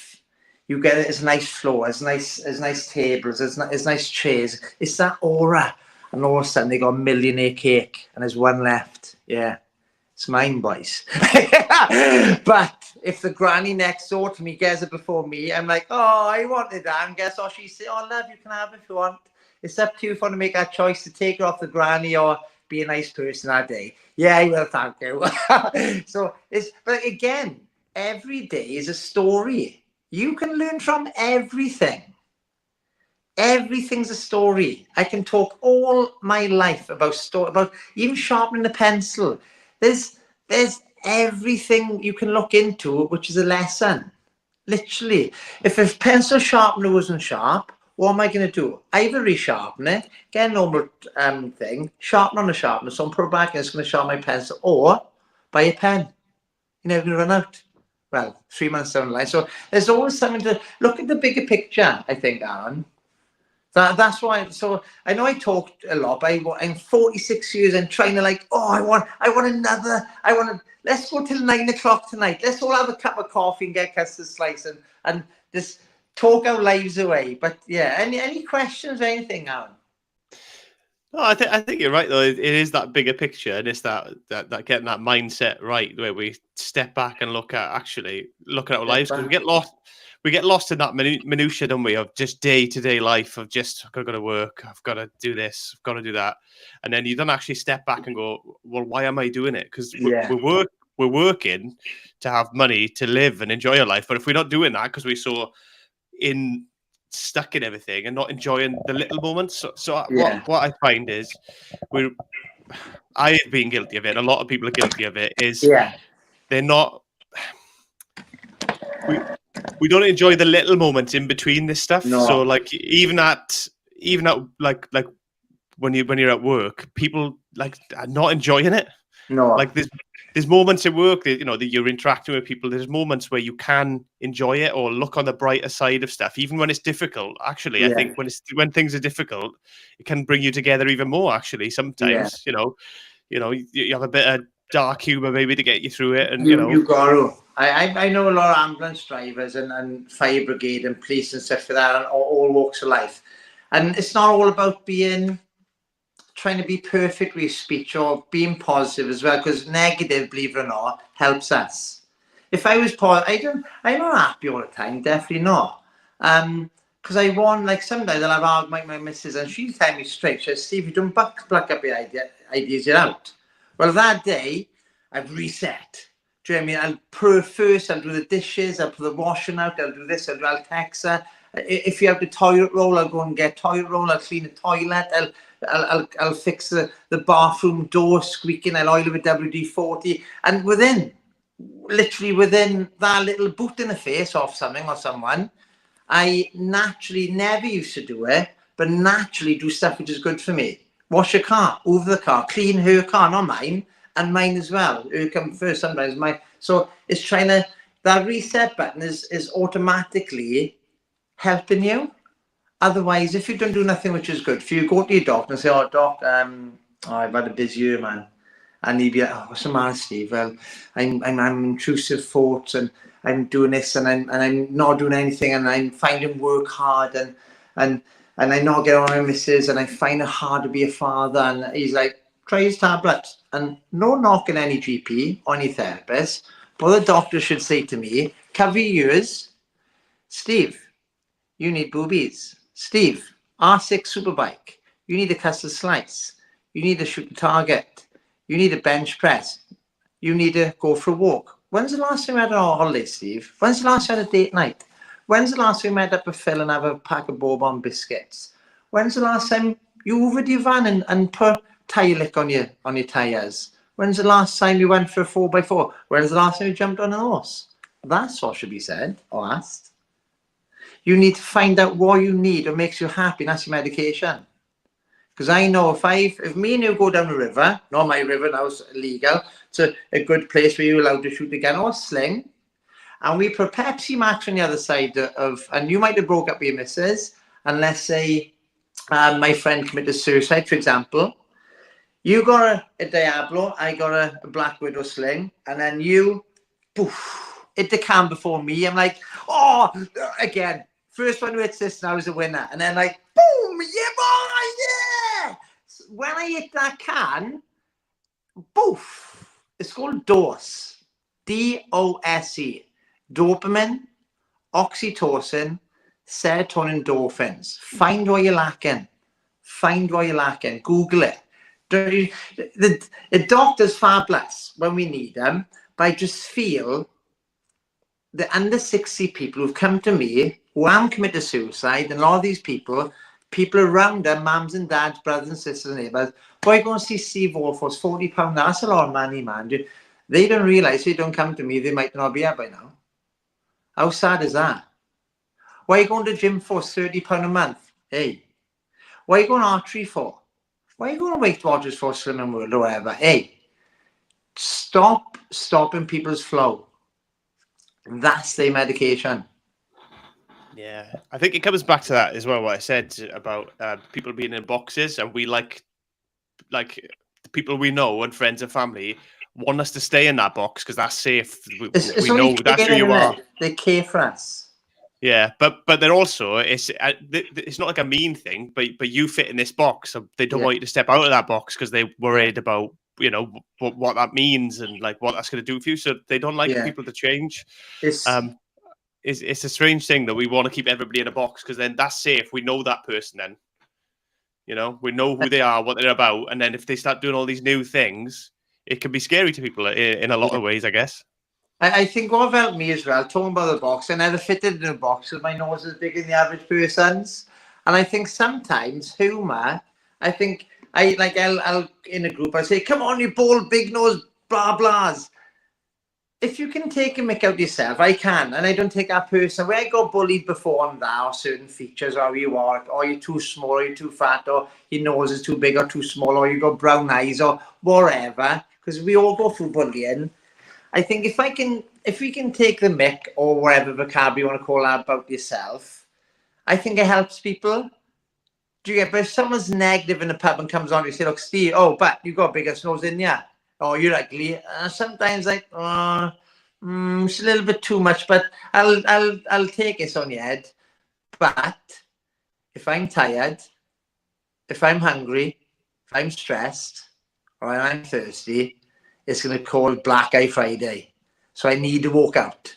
So Black Eye Friday is because everybody, right, is tired, thirsty, angry, and stressed. They drink and they can't drink. It's like going into the gym and bench pressing 200k. People don't drink it, drinking 20 pints. Black Eye Friday, looking at me, boom. And so going back to it is when you say in that box, if it's rattled, if you're compressed or depressed or whatever, find out what works for you. And I always say this to my mum. My mum's a lovely person. My dad's a lovely person. I've learned off loads of them over the years. And my mum's a full-blown Christian, okay? And what I said to her years ago is that, man, why do you take advice off people who's a non-Christian? Because what you'd find, people say, oh, God, enough of this now, Joe, so blah. And as soon as my mother come up the street, a lot of people love her. She's like Mother Teresa. She got time for everybody. If there's a granny grey going across a pavement, you pick her up. If you go up to the next blade of grass up on a mountain, and she put up on the mountain, she is absolute lush, right? I hope my father's not getting jealous he listens to this, but you're lush as well. So what I'm trying to say is what you find is that what I used to say, Mum, and she used to probably worry about what other people think and what other people say. But I said, you knit, you go to church, you sing, you play your guitar, and then you let the budgies out. She loves budgies. She's got rainbow, and she loves the budgies. So that's her therapy. That's her happiness list. That's her reset. But I say to her, why do you let people control you who's not Christian? Why? Just because everybody try and compress her. But I said, would you want to end up like them people who are non-Christians? And no, they take drugs, they drink, that's fine. Horses, of course, we're not judging anybody by you, definitely not. But I find us humans to take all the wrong advice off the wrong people. So if you take, and again, no pun intended, so if I were to ask 10 people in my street about anything of my superbike, I'm thinking I'd do my own license. 9 out of 10 probably were like, I might have 1 or 2 maybe. Oh, go for it. If one's a biker, why haven't I already got one? So I think sometimes we gotta, I vibe. I haven't got many friends, okay? People say, oh, I'm your friend. Like, no. When I say friends, I got close knit to people. So I can go on to, let's say you, and say, look, I'm gonna buy a jet ski. And you probably say, oh, that's a good idea. But if I were to go on to my mother, she might have a different opinion. My father might have a different opinion because it's a different generation. So I'll ask my generation if I want a yes. Or my uncle who is a different generation say, oh, Chris, I think a jet ski. Oh, can I go on it when you get it? So I will ask the right people. But also I'll gather, you can get opinions or lessons off anybody. But what I'm trying to say, if someone says to me, Steve, don't buy a mountain bike, it's dangerous. All right. And if I don't have all my hobbies, I probably would have committed suicide by now. Because Steve all gets bored very easy. Yeah, and any human. So in the valleys, if you're bored, you go to work. If you're bored, you go work and be bored, drink, drugs, having sex with the wrong people, having babies with the wrong people. Because then a single parent. So it's another story. But no pun intended, definitely not. But I find when you're tired, you kiss the wrong person. When you're happy, you might kiss the right people. I'm not saying to kiss everybody, definitely not. Like I'm married and I've been happy with my missus for 24 years. We have our ups and downs. Sometimes she wants to hit me with a walk and I want to do with a walk. But we say, oh, sorry, I think I'm right all the time and she thinks she's right all the time. But then when it does settle, it's like, no, ego. I thought, no, it doesn't mean if I can bench press more, I know more. Definitely not. Guys, all right, sometimes can do one thing at a time. And women can answer phone, hoover, sort out the car insurance, and put the kids' clothes on the same time. And say, Steve, can you put the washing out? Multitask.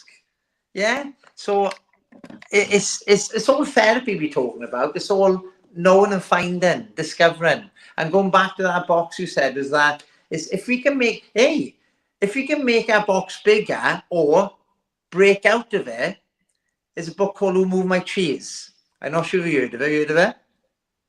Yeah, I've heard of that, yeah. Giovanni, top restaurant owner, Cardiff, and I think he got on cruise ships around the world, okay? I went to a seminar a couple of years ago at Orangery in Margam Park. There's about 100 people in there. Me being me, my missus like, don't you ask any questions, you keep your hand down. So, okay. So at the end, I felt sorry for him because not many people, well, no one asked a question. He said, "Are there any questions?" I went, "Over here." And he said, "Oh," and he had this little glow about himself. Because when people take interest in you, it's nice. It's if anybody asks you any questions, you're like, no. And this is quite like cultural sometimes. So I'm like, oh, he's crazy. What's he gonna say now? I ask him, does he read? Man, that's a question I asked. He said, oh, no one have asked me that before. I know, because not many people ask questions these days. If you don't ask, you don't get. If you don't find, you won't find. Full stop. If you don't discover, you don't discover. So I said, oh, Giovanni, I was talking to him like I've known for years. It's his people skills and emotional intelligence, which I've learned from my own life, yeah? I said, oh, so you read, what's your favourite book? And he's like, oh, what a good question. He said, if you was one to help me with my business, he said, it's Who Moved My Cheese. I said, huh? Cheese? He said, yeah, but explain. I said, so he said, look, there's 4 characters, scratch, sniff, am&r. A lot of people around us are am&r in. Some people are discoverers. And what you find, I'm not going to tell any more about the book, but I would definitely recommend going on YouTube or Amazon Audio and make sure you read and apply Who Moved My Cheese. It's all about having fun, discovering. You can have your am&r days, but try and go for it. Try and not put things off which are good for you. Put things off which are not good for you, definitely. If your friend says, oh, do you want to slide a Coke? Stop it. Definitely, it's up to you. If you haven't got nothing else to go for, you're going to go for it. So if you lead a boring life, you are going to go for drink, drugs, vape and smoke. I understand that. But if you want a better life, if you want to live life, if you want less cancer or less diabetes or cholesterol, or tiredness or depression, I guarantee if you're on something that you like, if you love knitting, you ain't got knitting, you're going to be tired, depressed. If you like super bikes and you ain't got a super bike, you're going to be tired, depressed. If you ain't got something or living the life you like, you're going to be tired. You ain't got nothing to aim for. We as humans got to have something to look forward to. Whatever that is, I'm going up to Buryport on a weekend with my mates fishing. I don't do fishing by hand because that's flying a kite. That's catching a wave. That's riding a horse. That's buying a chandelier you like or a candle holder. It's all fair. We go to TK Maxx. I might think, oh, it's a nice set. I won't get it because I don't need 2 settees, whatever. I might not be able to afford it that time anyway. But But I think I can't afford it. How can I get it? I'll sell my old one and buy a new one. And in life, if you're in career, family, I think you gotta step back, rub your eyes, and think, right, what do I really want? What is life all about? Not what they want me to do. What do I want? That takes guts. That takes courage and boldness. But in the valleys or in the place, and I'm not knocking anywhere where any of us live, why do that for? How much is that? That's dangerous. That takes time. Are you sure? Will that work out? Yeah, but the thing is, they've been good to you, mind Steve. Oh, yeah, but it might be raining tomorrow when you do it. Huh? What? So if it's raining, you stop washing your dishes or hoovering your house? No. So why should I stop doing stuff outdoors? I'll just put a good jacket on. Or I'll go in the sea in my pants. Your skin is waterproof. So it's trying to change our mindset, change your perception, and change your reaction. So if you drop a dish, this is a breakthrough. Years ago, in my old house, I learned doing dishes is good for me, good for my house, and good for my missus. Oh, thanks, Steve. So if I have more dishes I do, the more kisses I get from my missus. Happy life, happy wife. Or clean house, happy wife. And it's not just about the wife; it's about what you show your children as well. Okay. So I get this, I know, Steve Wall personal trainer mug off one of the troopers I train. No one drinks from my coffee mug, and it's in there. I wash, I clean, and no one drops it.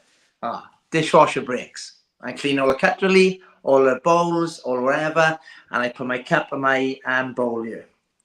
I love fair liquid. I got some scrubbing away. I'm looking away. Claire calls me. She said, Steve, and I look like her. I turn around, boom. I hit my favourite cup off the drainer, hit the floor.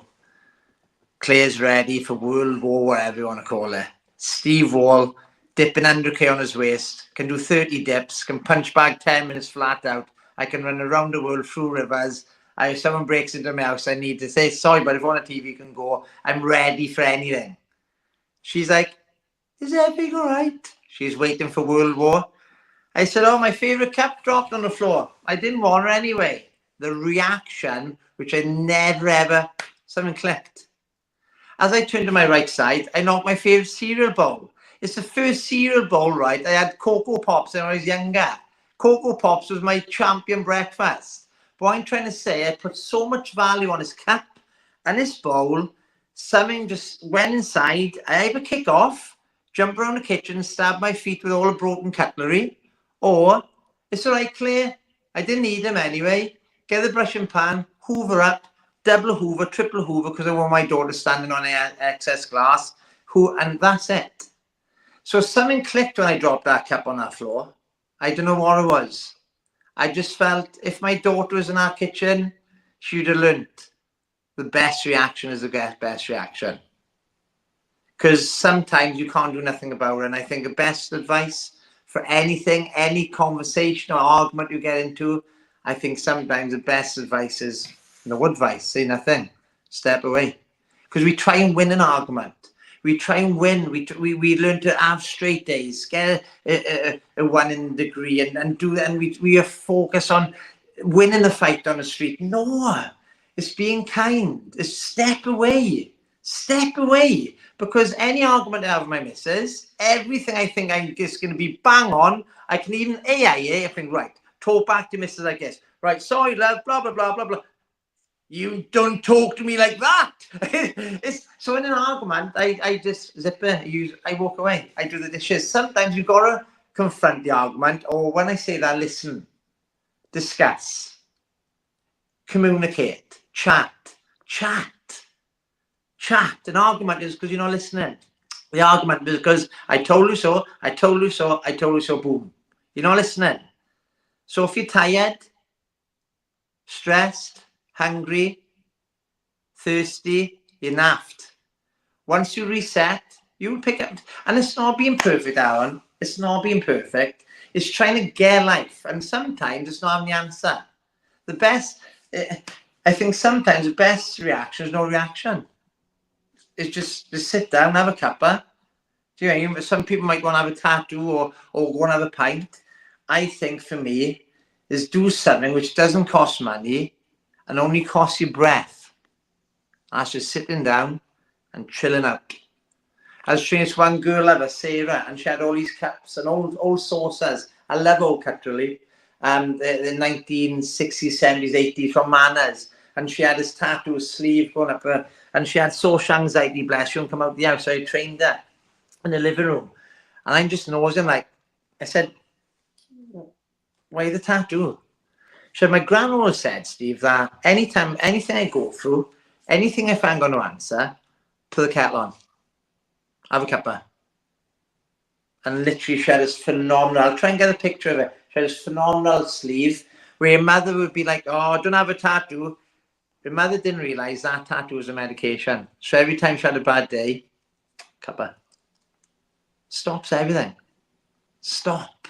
Trying to stop saying the best sentence. Trying to stop doing the best thing. The best thing is sitting down and even if you're colouring, even if you're doodling, whatever, find your thing. And sometimes the thing you don't even know what it is. It might be, I don't know, cleaning the skirting boards. It might be de-weeding the garden. It might be back in the day, I can always say, teletext holidays. You'd go to Benidorm half-board, £118 for 5 of them. What?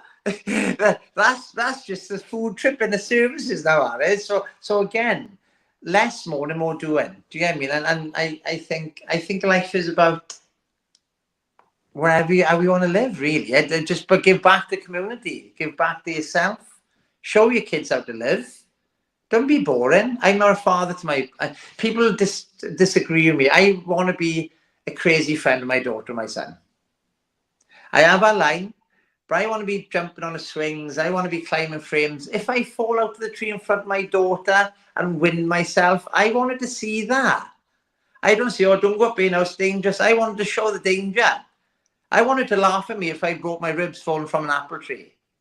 I want to have a game of, what's it called, running across the road with chicken, whatever it's called. No, definitely not. Some games you've done. British Bulldogs, definitely not. I've had too many, I haven't got the nose to be knocked in a bloody nose, etc. But what I'm trying to say is, if we can do stuff before you can't, kindness, horses for courses. Don't take things personal. If you break up, don't be too needy. Do an hobby. Take your mind off it. If someone passes away, if someone passed away in your life, my mother said this, and my mom's still alive, and I love it a bit, all right? My mom says, Steve, when I go to heaven, make me proud. Okay. But when I say make her proud, I'm still going to shoot an air gun, do a sling, do all the naughty things, or not naughty, all the things I love. And I do go to like midnight mass for my mother, Christmas time. Like, I'm not a church goer, but my church is my hobbies. And I'm an asset, and you are an asset, and we all, whoever follows this or listen to this, I guarantee these are good people listening to this. I guarantee that, because there's one reason they like and listen and comment on this, because they know they found their way, or they finding their way. They want more. They want more for their family. They want more for their career.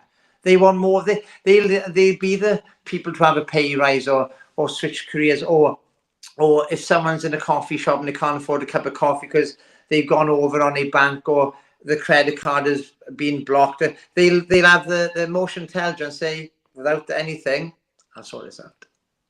I'll sort this out. Don't worry about that. Sometimes you haven't got to talk. I guarantee one thing, what everybody I want to do on you is listen to us. When you go home, or someone in work, let's start at home.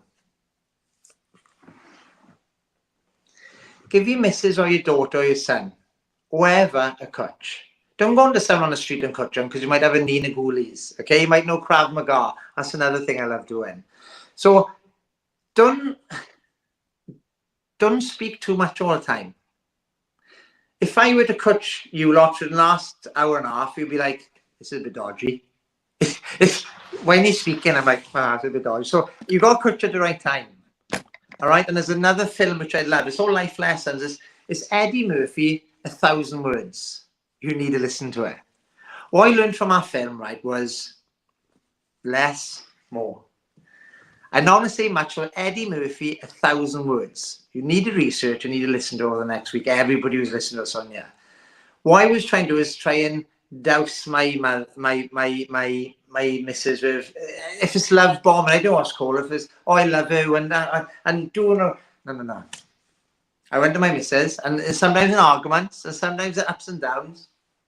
Come on, and literally I'd cut her. Sometimes she want to batter me, but no, when I cut her, that's all we want as humans is love and time. And being around the boy talking like that back in the 90s, I get beat up. But no. But if I knew this then, I'd rather get beat up and give a bully a big clutch. I wish I give my dad a clutch. I wish I give my mum a clutch. I wish I clutch my grandfather's not anymore, or my grandmother. I wish. Stop wishing, start doing. And that's not telling you, that's up. I'm already doing it. And when I keep on listening to Aaron and your podcast, I want people to speak out. Don't worry about what you got to talk about. It's all positive stuff. And the more we talk, the more we saving people's lives. When's the last time I had a good chat? Like, it's like we talking by ear. If I went on to someone in Tesco's and said, right, over the next hour and a half, we're going to chat positive. Oh, I haven't got time, we're going to go work, which is fine. But if someone can listen to us and just listen to 1 second, 1 word, 1 sentence, share it. Share it if you care. It's helping people. It is helping people because some people don't know how to talk. I always say, oh, I haven't got enough likes on my Facebook, no one's sharing. That's not about me. They might have social, they might not want to tell people what they're going through. Or if you're going to Steve, he must have issues. No, they haven't. We're just on this journey to look after ourselves for happiness and being kind. It is what it is. Murphy's Law. Don't chase your losses. You're wasting your time. You are wasting your time. I talk too much. No, you don't. I love it. I've only had 2 hours sleep, see, Steve. So you're actually really helping me with all. Oh, sorry. I wondering why your head is not. Operated on 2 hours today. 2 hours. But you are right though. It's that it's your mindset and how you approach things for a start, and life. It makes a huge difference. Like you were saying about, you dropped your cup and you spilled your coffee. I did it the other day on the way into the office. 6 a.m. I stopped at McDonald's, get a coffee on the way and some breakfast because I was it was my little treat when I'm going to work. Yeah, therefore. And the guy hands me the latte, took it off him, went to put it in a cup holder. And no word of a lie, I don't even know how it happened. The lid come off, it flipped upside down. The entire cup of coffee filled up the cup holders, and I was just like, meh. So I drove all the way to work with these 2 cup holders absolutely brimming with coffee, trying not to spill it everywhere. Got there, just cleaned it up and just owned it, made a joke of it. First thing I did was tell everybody about it because it's about that, how you approach it, isn't it? I could have been like, I could have set me off on a bad mood all day if I'd let it. If I just this always happens to me, this is crap. Why me? I feel sorry for myself, and then I would have been in a bad mood and clashing with people all day. But because the way I approached it, I basically just laughed it off and owned it and clumsy me, and these things happen. It's interesting, and I had a good day out of it. And actually, that started telling everybody about that. Started a good connection with people, and then we started off on a good day. And it's all about that mindset and how you approach things. Yeah, it's because what you find, if it's every day's a story, and if you say to someone, look, the coffee story, it's going to open up their stories, and don't ask, they could say, oh look, I opened a packet of letters this morning, they went all down the toilet. So we got female stories and male stories. So don't be shy on what the story is, because sometimes it's taboo subjects, or we're afraid to say. But I'm raw, I'm organic, and that's what people like about us. And this is raw. I wish you was doing this in the 90s, but then we wouldn't have any stories to talk about. I'd be talking about chicken and broccoli and go to work. Wow. Whoopie-doo. Do you get me? So it's I think, and imagine 80-year-old Steve or an 80-year-old yourself. Phenomenal. If we get there, do you get me? Whatever the case, I lost people from all different. angles and religions and cultures and ages, and you learn, keep learning. Yeah.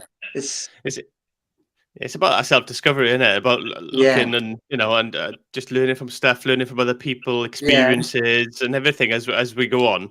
But that I think a lot of it as well is with how you are and how you share with people and how people connect with you is because you're willing to be vulnerable. You're willing to yeah, show that side of you. And if you're yeah. vulnerable, it to in front of other people, it allows them to be vulnerable with you. Yeah, definitely. Therefore, it's there's a story, and people just say, "Oh, why do you start exercising? Why do this? Why do that?" Because I found through a certain point in my life, exercising helped me. It did, but didn't. And the story was right. So, my first relationship, my mum always said, linear way of so you meet someone, you settle down, you get an house, you get married, have kids, just like that. And you don't realize your dog will pass away, your friend will pass away, people, your friends will break up who never thought to break up and stuff. So I went on a 7-year journey, and I see the 7-year stint, and people say, "Oh, 7-year stint." I didn't know what it quite was.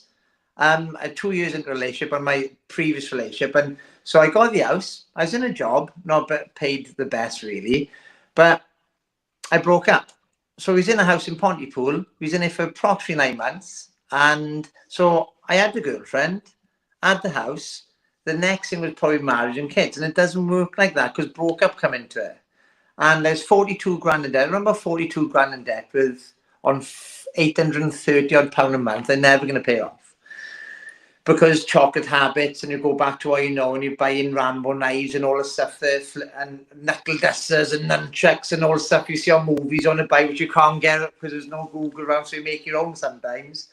And I just was up to my eyes in debt, give the person all I could, and had a house, didn't have none of my hobbies, and it'd be like, don't wear your socks like that, don't wear a baseball cap, and we just broke up. I won a Mr. Wales that year, and probably at that time, I'm not going to blame that because I wouldn't change what I've been through. So I click the film. If you try and change it, you're not going to be where you end up. And if I would say, "Oh, woulda, shoulda, coulda," I wouldn't be where I am talking to you on here. And if everything went perfect, I'd be boring to talk to because I was work, yeah, good. I was family, good. I was relationship, good. I was always fab. I was your car, fab. I was your skin, brilliant. And it's boring. So going back to the 7-year stint is I had to deal with breakup, deal with event blues, winning the Mr. Wales, but then you go holiday blues or event blues. So keep going to it. But when you get it, the goal is sometimes not what you feel it's like after it. It's called blues, yeah? And then obviously being in debt and selling the house and breaking up. Do you think I could talk to my mother or anybody about that? It was a Saturday. I can remember everything was going against me. I felt it wasn't. It was just life testing me. My mum would say, "God has seen how strong you are." Well, sorry, it was a Saturday. That Saturday morning, I did 9:30 till 2:30 in Caerphilly gym. And there's a vending machine. I didn't have much money on me, but I knew if I shook the vending machine, sorry, Steve Sharkey, I owe you a couple of quid for I had a couple of free bar of chocolates, okay? There's no alarm on it. I was the last in the gym. I was shutting down the gym. Between Caerphilly and Pontypool, I had 22 bars of chocolate, right? And I was driving eating. I was going plinking with my mate Wayne that night, all right? So all the bars of chocolate, I put in my glove box. As this come, I think it's Blackwood, eating, and I planned my suicide, okay? And you share this out there, okay, because I want people to know. Is I thought I had everything. Within one conversation, lost. The house, my thought forever misses, 42 grand debt, which she didn't know about. Yeah, I had holiday blues. No one knew my emotions. Who did I go to? No one. What could I say? Couldn't. What did I do? Nothing. I stopped all my hobbies because other people don't value them. And at the time, to be in a successful relationship or in a friendship, you listen to fit in. But I listened to everything and I end up with nothing. So this was a story. I was going up. If you go to Pontypool, as you go up, used to be a petrol station on the right hand side. You got in. And I had a Spiral, a Martha back in the Snickers, a Mars bar, double king size, how we do us, a Twix, and a Bueno. And the guy said to me, wow, you're the fastest person I've ever seen come in the shop and pick them direct bars. I said, also, didn't realise I'd plan my suicide. So my Cavalier sports mode does 108 miles an hour. If you go across Pontypool thing, there's an old concrete building, and there's a turn and left garage, and there's a lamppost there, yeah? I planned in time, this was less cars, so when I hit the lamppost, I'd shunt that way, hopefully. But if someone doesn't come, it takes me 3 rounds, and less cars come that way, and less people buy. I timed this, so there's not much traffic. So there's 90% chance this can happen. So I got BL, got my chocolates in my garage. When I got in the car, I needed the rest of these chocolates. So I was buying them in like vending machine was 8 bars. I went in another garage which was like 7 bars. Bought another, I don't know, 5, whatever. I knew it was 22. I got in the car and my friend Wayne phoned me up. And I told him in call, I don't think he took his story in. Wayne Lewis saved my life. He phoned me up and we planned to go shooting that night. And when I say shooting, not shooting an animal, just plinking, shooting. It's an hobby, and in legal places as well. The only person I would answer the phone was Wayne. I was crying so much. When you cry so much, it takes all the oxygen of the body, and you just got a headache, and you're like, oh, why me? Why me? Why me? And I done all I need to do is eat chocolate. All of a sudden, Penny Lover come on the radio, which brings me back with Uncle Chris, who, when we used to do Artex and Colvin, Sorry If I Wrecked Your House over the 90s, he used to play Lionel Richie. And when he used to play Lionel Richie, the back to front album, I'd be like, oh, what's this? I want rave, I want prodigy, I want all the stuff I like listen to. I'm hard, I'm young, I'm full of testosterone and muscles. And Uncle Chris would be like, hey, you can put your stuff on after this song. And it'd be Lionel Richie's Penny Lover. So, what saved my life was distraction. When people say, oh, Steve, you shouldn't eat chocolate, distraction. Give me time into the garage. The next distraction was Wayne. So if I didn't build up a friendship with Wayne through hobbies, so if I listened to my mum and all friends who don't like guns, Wayne would have phoned me up that day, 20 years after, to say, Steve, you're going blinking. Penny Lover, song. Uncle Chris, art accent, music. Oh, good times. Wayne. So what did really help me that day was time. It was something I liked. If we worry what we do and what we think we should do, as long as it's healthy, I'm not saying eating chocolate, but 22 bars a day forever is bad. 22 bars in one day saved my life. So I can't knock it. I've got diabetes, whatever. So chocolate, a good friend, hobby, and Uncle Chris I can thank for. That was my number one thing. And so Wayne said, right, he knew what he was going through. He was like, Roberto, don't worry, I've been through very many breakups. I've been through my first breakup. Anything there was a nightmare. I was like, oh no, I don't want to do it anymore. And so we'd be over at 6, we go shooting, we eat chips, we have chocolate, we do. He didn't realize where he didn't realize where he was pulling me from. He was pulling me from a pit. He's pulling me from a grey cloud. And he knew my missus, and on my wedding ring, Penny Lover's on the inside. The song Penny Lover, which is, I don't know what's called as in a miracle or it's meant to be, is a song which, when I met Claire, which was Wayne's best friend on the caravan, was how we think together. Penny Lover, walk on by, and be a little bit emotional about it now. Penny Lover. See, and that was like, poof. So why do people commit suicide? Boredom, can't talk, no fun in their life, think they're broken, think they're ill, think what's the point? Let's reverse it a couple of years. From day one, yeah, we all gone through something, but also we've gone through good stuff as well. I just feel that if we can get the golden nuggets, if that's people or things or emotions or whatever, even lighting a candle, even I'll say to my daughter, she's 14, off-grown touch. She's like, why? Because I like it. I'll play it on my own if it comes out, but that's the medication. Don't feel stupid doing anything. So going back to suicide, I'm glad I had all them feelings. And not many people know this. I could have beat myself up through domestic violence. If my parents says, "Oh, you didn't have domestic violence," it's what I seen and I felt. It's not what about, it's what I've seen, what I felt. It doesn't matter who's right or wrong, it's what I experienced. But it doesn't matter, because what you find, you learn from it. Break up, it doesn't matter, you learn from it. Job loss, it doesn't matter, you learn from it.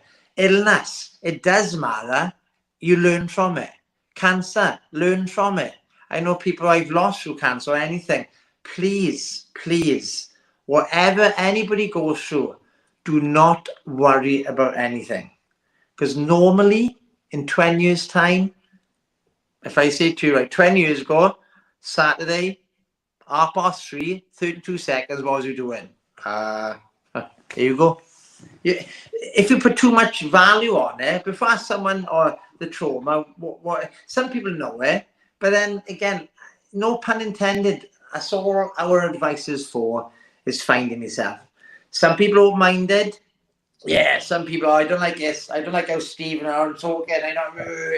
I'm in better shape than him, or whatever. I got a better car than him. I'm earning more money than him. I got a bigger house than him. I got a better chandelier than him. I got a better black t-shirt than him.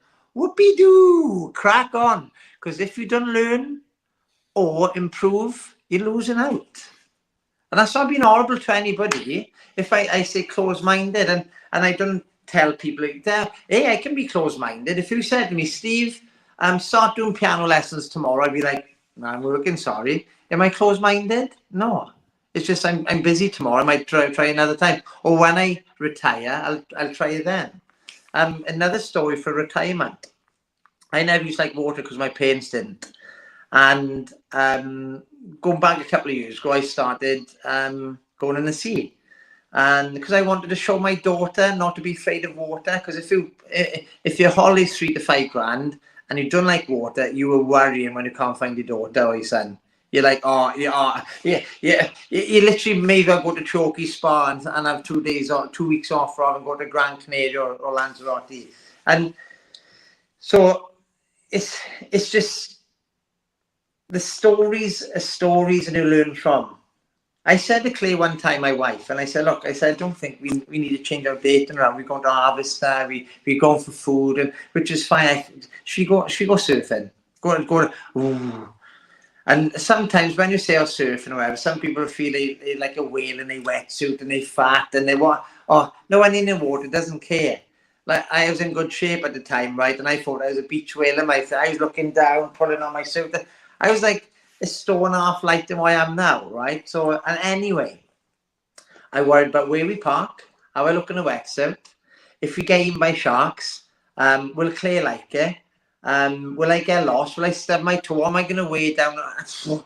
What time are we going to get out? Is it tide in? Is it tide out? Is there any rip tides? So my mind was doing this now, stirring a cup of coffee.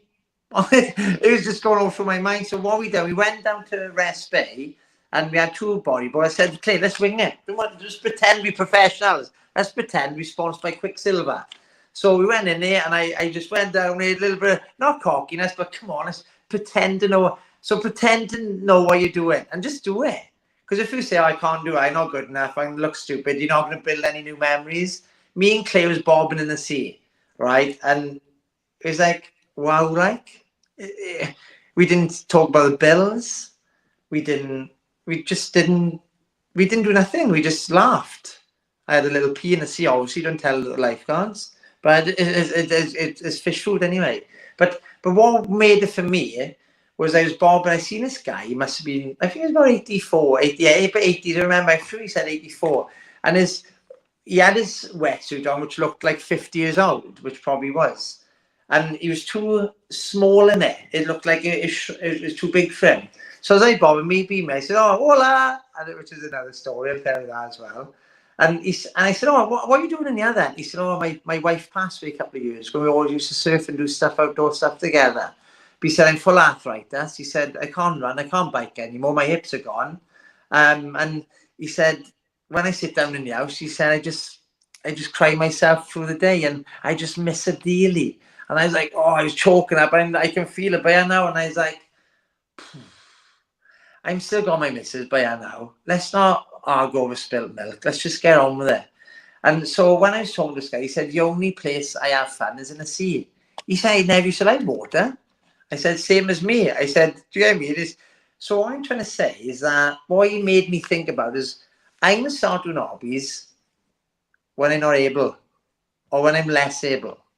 Start colouring at age 20, 30, 40, 50, because one day you're going to be in old people's home. You need to colour. One day, some of your friends might pass away, and it's not be negative. One day you need to go into that sea and catch a wave. One day you need to ride a bike, fly a kite. One day you just need to look around the house and think,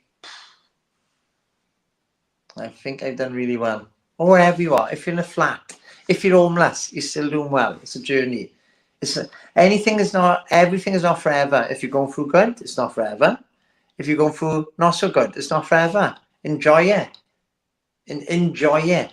So do hobbies which you can do now, but you might not be able to do when you can't do it. So find something which you can do. So I know I can shoot a can in a target range if I'm in a wheelchair. I won't be able to ride a super bike, but there it is.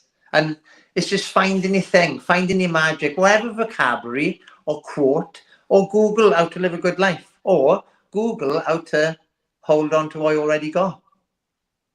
Because if you go back 20 years, hey, we're different people. If you go forward 20 years, we're different people. So just appreciate who you are today, I think.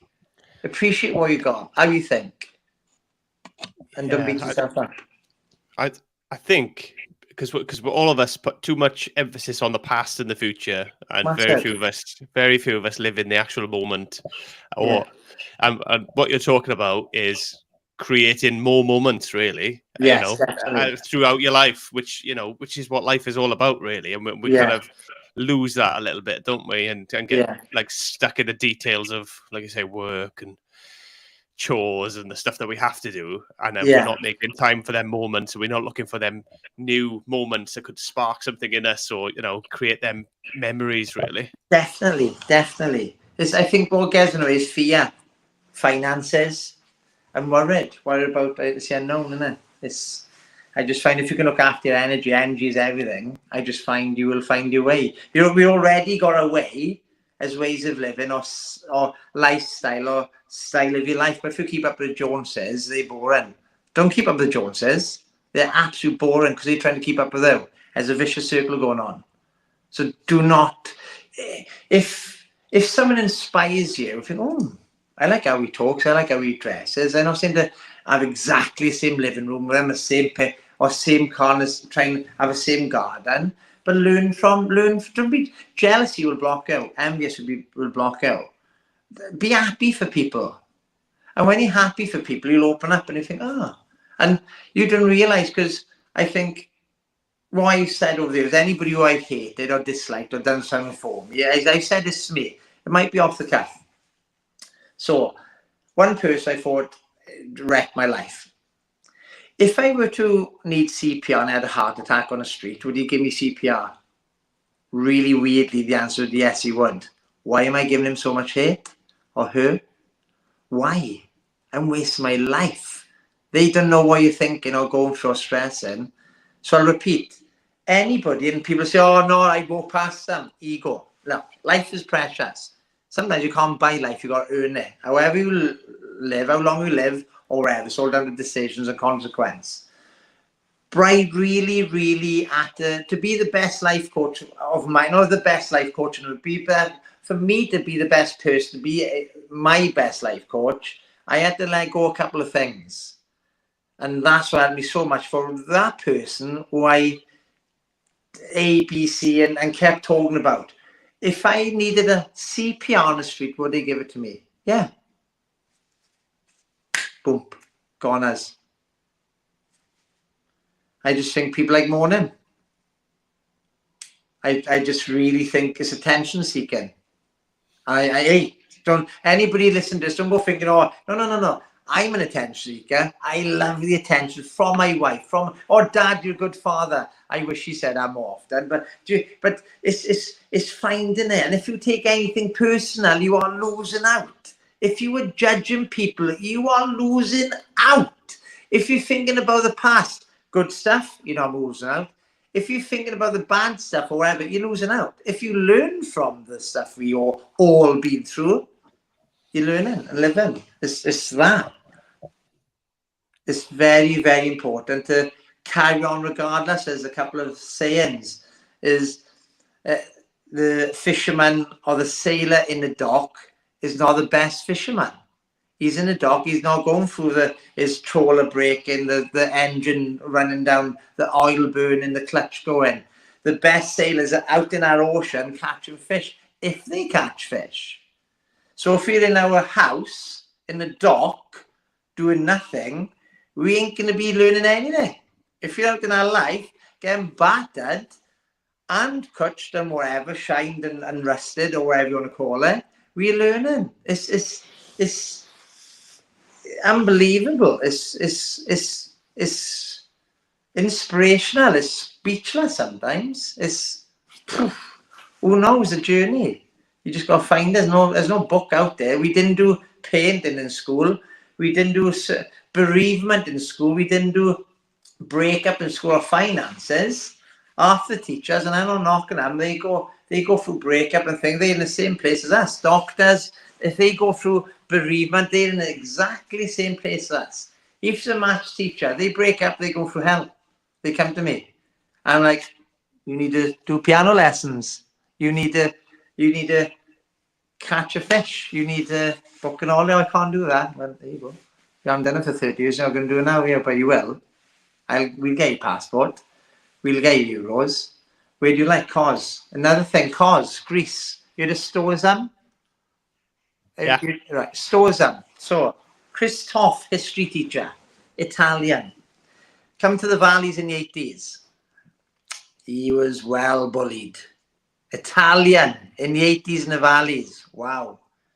Woo. He went through the ups and downs. Every 40, he was kissing a girlfriend, and all the jealousy and all the other stuff. But his mum had a fish shop down in Porthcawl, and he used to probably fight, pinnacle. The valley people would have chips and run off and pay his mother. So he'd jump over the counter, run off, and he'd be fighting grown men. Give me my mother's money. Do you get what I mean? Strong as an ox.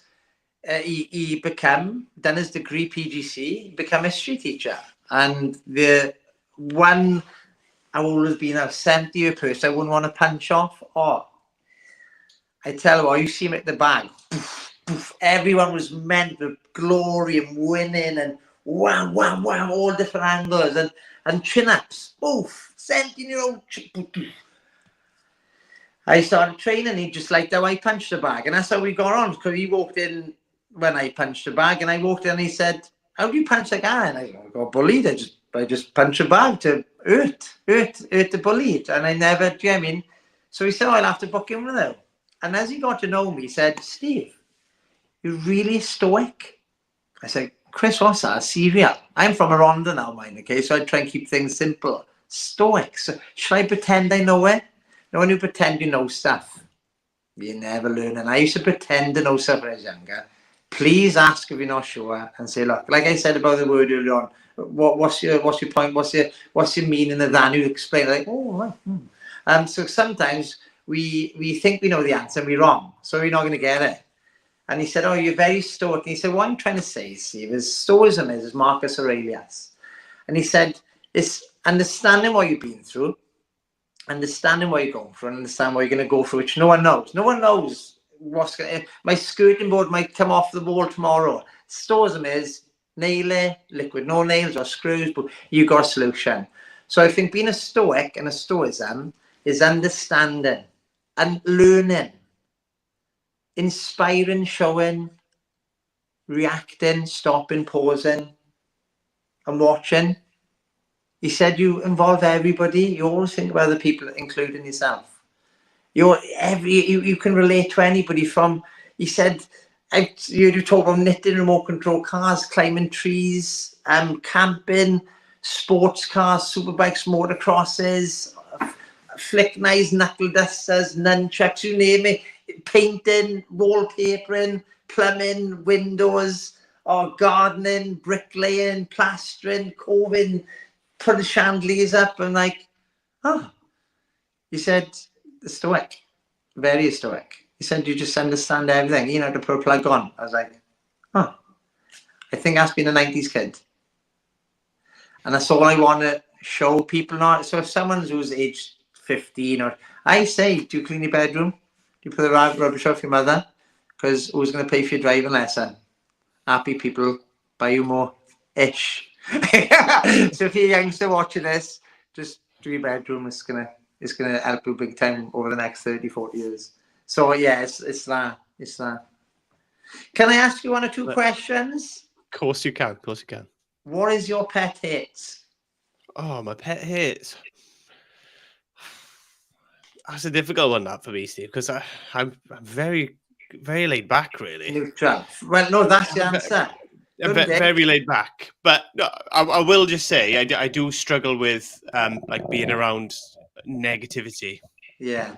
I wouldn't say it's a pet peeve. It's not something that gets me angry or agitated, Yeah. but I struggle with it because it kind of pulls me in a little bit, and I have to work really hard to fight it.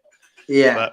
But I'm really easygoing, and you know, I generally I'm pretty open-minded and flexible with everything, so I don't really have anything that kind of like sets me off, if you know what I mean. I think that's lush. I think that, but that's down to emotional intelligence, what being shown or learned as well. And I guarantee if someone broke into your house, you'd have a pet hate. This is my place, out. So what I'm trying to say, you don't have to have a pet hate. You get, because I think that's good, because if you find you got a pet hate, sometimes you can magnetize and grow it. I think you're just wasting your time, and next door neighbour parks outside your house, what we do. Jamie is I don't like Lidl's. I wouldn't shop in Lidl's because they haven't got the brands. What we do. So do you get me? In COVID, Lidl's and all the other things helping each other. So I think sometimes a pet hate can be a negative anchor. And yeah, mine is excuses. And if I say to someone, stop making excuses, am I reminding them they're making excuses? Should I just not even talk about it? So there's certain ways that we should approach and not approach. Step back. It's so we want to help. We want to be right. We want to fix things. And it's sometimes step back. Literally. So I think not a pet hate, I think, is a neutral thing. I think it's good. Because if you've got 10 pet hates every day, someone's going to do your head in. You can eat more chocolate, go back to trauma, not go fishing, forget about the spa weekend, forget about a date night, forget about washing your car. I think it'll make it's like a negative. Maybe, hey, people got different opinions out there. Please say. Yeah. Well, the way I look at it is, if like, because I see people who have pet hates or get irritated by these little things and annoyed by silly things, but for me, like, whatever's happening or happened, it's up to me whether I choose to let that impact me. Definitely. So if I let that impact me, that's me allowing it. That's me having that feeling and that emotion. Like, rather than, it's not their fault, whatever they've done or whatever's happened. That's just me not being able to just, you know, take a step back, really. Yeah. But I'm pretty good at taking a step back generally with stuff, and I'll just be like, like let it go, not let it bother me. Because you saving the energy for something else which is needed in your life. Then see, is it like your daughter? And what you're doing is showing your daughter that, or you're showing the people around that. For me, I want to show. So anybody comes to me, if you got children, I want them to show their children how to live an amazing life, to be positive, to let things go, to not live in the past. And if someone comes to me and they got like loads of pet hates, oh my word, they are living so wastefully. I think they need to get a grip. Yeah, well, negative emotions and feelings and that, you spend so much energy on them, don't you? Like, and for nothing, it doesn't achieve anything. Yeah, you just live in the head rent free, don't it? That's why it's people are stressing or got pet hate, and I hope that pet hate might be someone mourning work, but you don't realise they might lost a baby. You don't realise their parents are broke up. You don't realise they might have cancer. You don't realise they might be moving to Switzerland and they miss the team or wherever they go in, or you really don't know what. Since when he opened the eyes up in the morning, he might have broke down on the way to work. So the pet, it might be, Mrs. Jones says, do my head and she never talks to me. Do you want a cup of tea? Offer a biscuit. Buy you something. Break the routine, break the habit. Oh, I wouldn't go now. Oh, I know. Whoa, stop. Stop judging. Pull back. Because if you're judging, you need to start doing this. Point the thumb at yourself. Because I think pet dates, like you say, could be a person or an object or something. But I just think you're literally wasting valuable time. Or I hate this. Or that, blah, blah, blah. I think it's time wasting. Yeah. Because if you're on your deathbed and someone said to you, look, you've been mourning for about 10 years. Do you want your 10 years back? Do you want to add in 10 years? Yes, please. You're not going to say, oh, no, I want to die. So if you're on your deathbed, you want time. You're surviving for your last breath. You want to go home. You want that Chinese on a Saturday. You want to say sorries. But mourning, I think, is wasting people's life. Do you know what I mean? If you mourn more or pet it, I think you smoke more, you drug more, you drink more, you eat chocolate more. I just think it's good to mourn, it's good to have a pet date, but I think it gets boring if you stay for 40 years. Yeah, I think, and I think with people are on their deathbed and they look back and could do it again, they do it differently, a lot of them as well. Yeah. Take more of the joy out of life and stuff. There is a quote that I quite like that says, I think it says every man, but I mean every person really. So every person has two lives, and the second one starts when they realize they only got one. Wow, unbelievable. It's lush. It's fab. How do all your podcasts? What? If it was a couple of things, what have you learned from doing it all, from people, from myself, from you yourself? Because this is a big ask to go to interview and talk as well. It's been really quite eye-opening, really, and I've been really fortunate where I've had some really good guests with lots of different experiences in life, lots of different areas. But I've been fortunate enough that everybody I've had on has been willing to be vulnerable, and it's shown me that no matter how what you look at people, everybody has something. They're different issues and different struggles and whatever else, and different ways of coping with it. There's no right way, essentially, but a lot of people. I just think it's everybody. I think it's everybody, even the people who don't admit it. Everyone has stuff going on, don't they? That that they struggle with, that they have challenges with. I just think it's taught me to be a bit more conscious and to dig a little bit more, really. Not too intrusive with people. No, definitely not. Where they're comfortable with, but to figure out, what's going on, how I can be more mindful and better about about them, really, rather than just my own self and what I've got going on. I think the magic is in moving on, because I think you might go to a council, they dig it up, they pick the scab, and I think it's about moving on. So if let's say we're in Puerto Rico and I hire a jet ski and I say, I don't get on the back, buddy. I don't like get on the back. I get on the back. Oh me, come on, get on the back. Now when you hit the waves, boom, boom, boom, it's gonna take your mind from it. It's like I went to Siam Park, Tenerife, and it was me, my daughter, and my missus, and I just had one. I don't get days. Obviously, I do. I'm a woman. I feel I don't get days. So we went to, and I'm not sure if I wasn't lean enough, or I was going to bump into someone I know in Tenerife, Siam Park, and then this massive slide on the left hand side. And the next time we go there, you make sure you go on this slide if you like height or don't. If you don't like sharks or whatever, you need to go on it. And my Alexa goes, I guess, Dad, go on there then. All right. So it was probably on a rating 1 to 10. 10, I would have done it.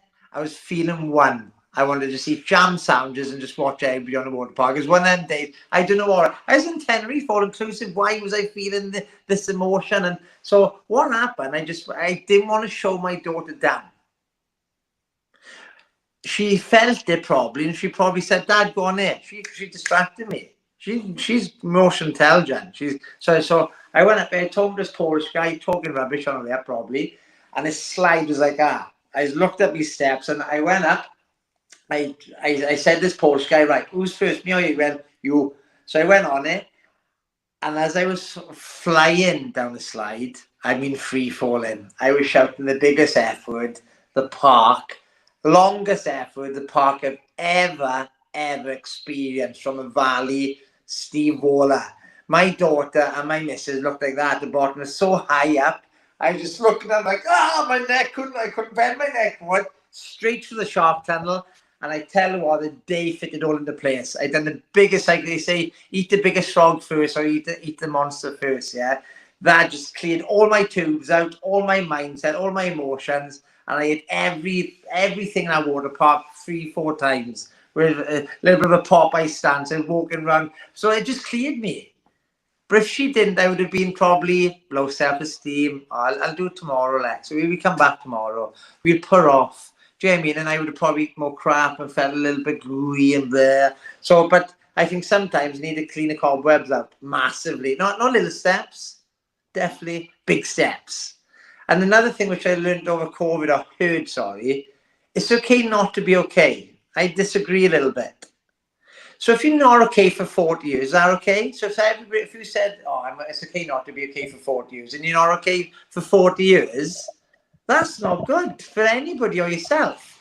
It's not, I'm going to repeat. So if anybody has a go at me at this, don't, because I'm going to repeat. It's okay not to be okay, but not for long. You find out what's good for you. Don't know, I can't run down the hill. I don't want to go to a shooting range, it's dangerous. So I always wanted a pair of nunchucks by him, don't tell anybody. I want to make a tree cabin or a house tree, do it. Don't tell loads of people, like, oh, it's a lot of money for nails. Where are you going to get the wood from? Do it. Do it. And just do it. Nike, do it. Just do it. Just take the just in it. Do it. Don't give yourself any thought process. Boom. Literally. Yeah, I think that's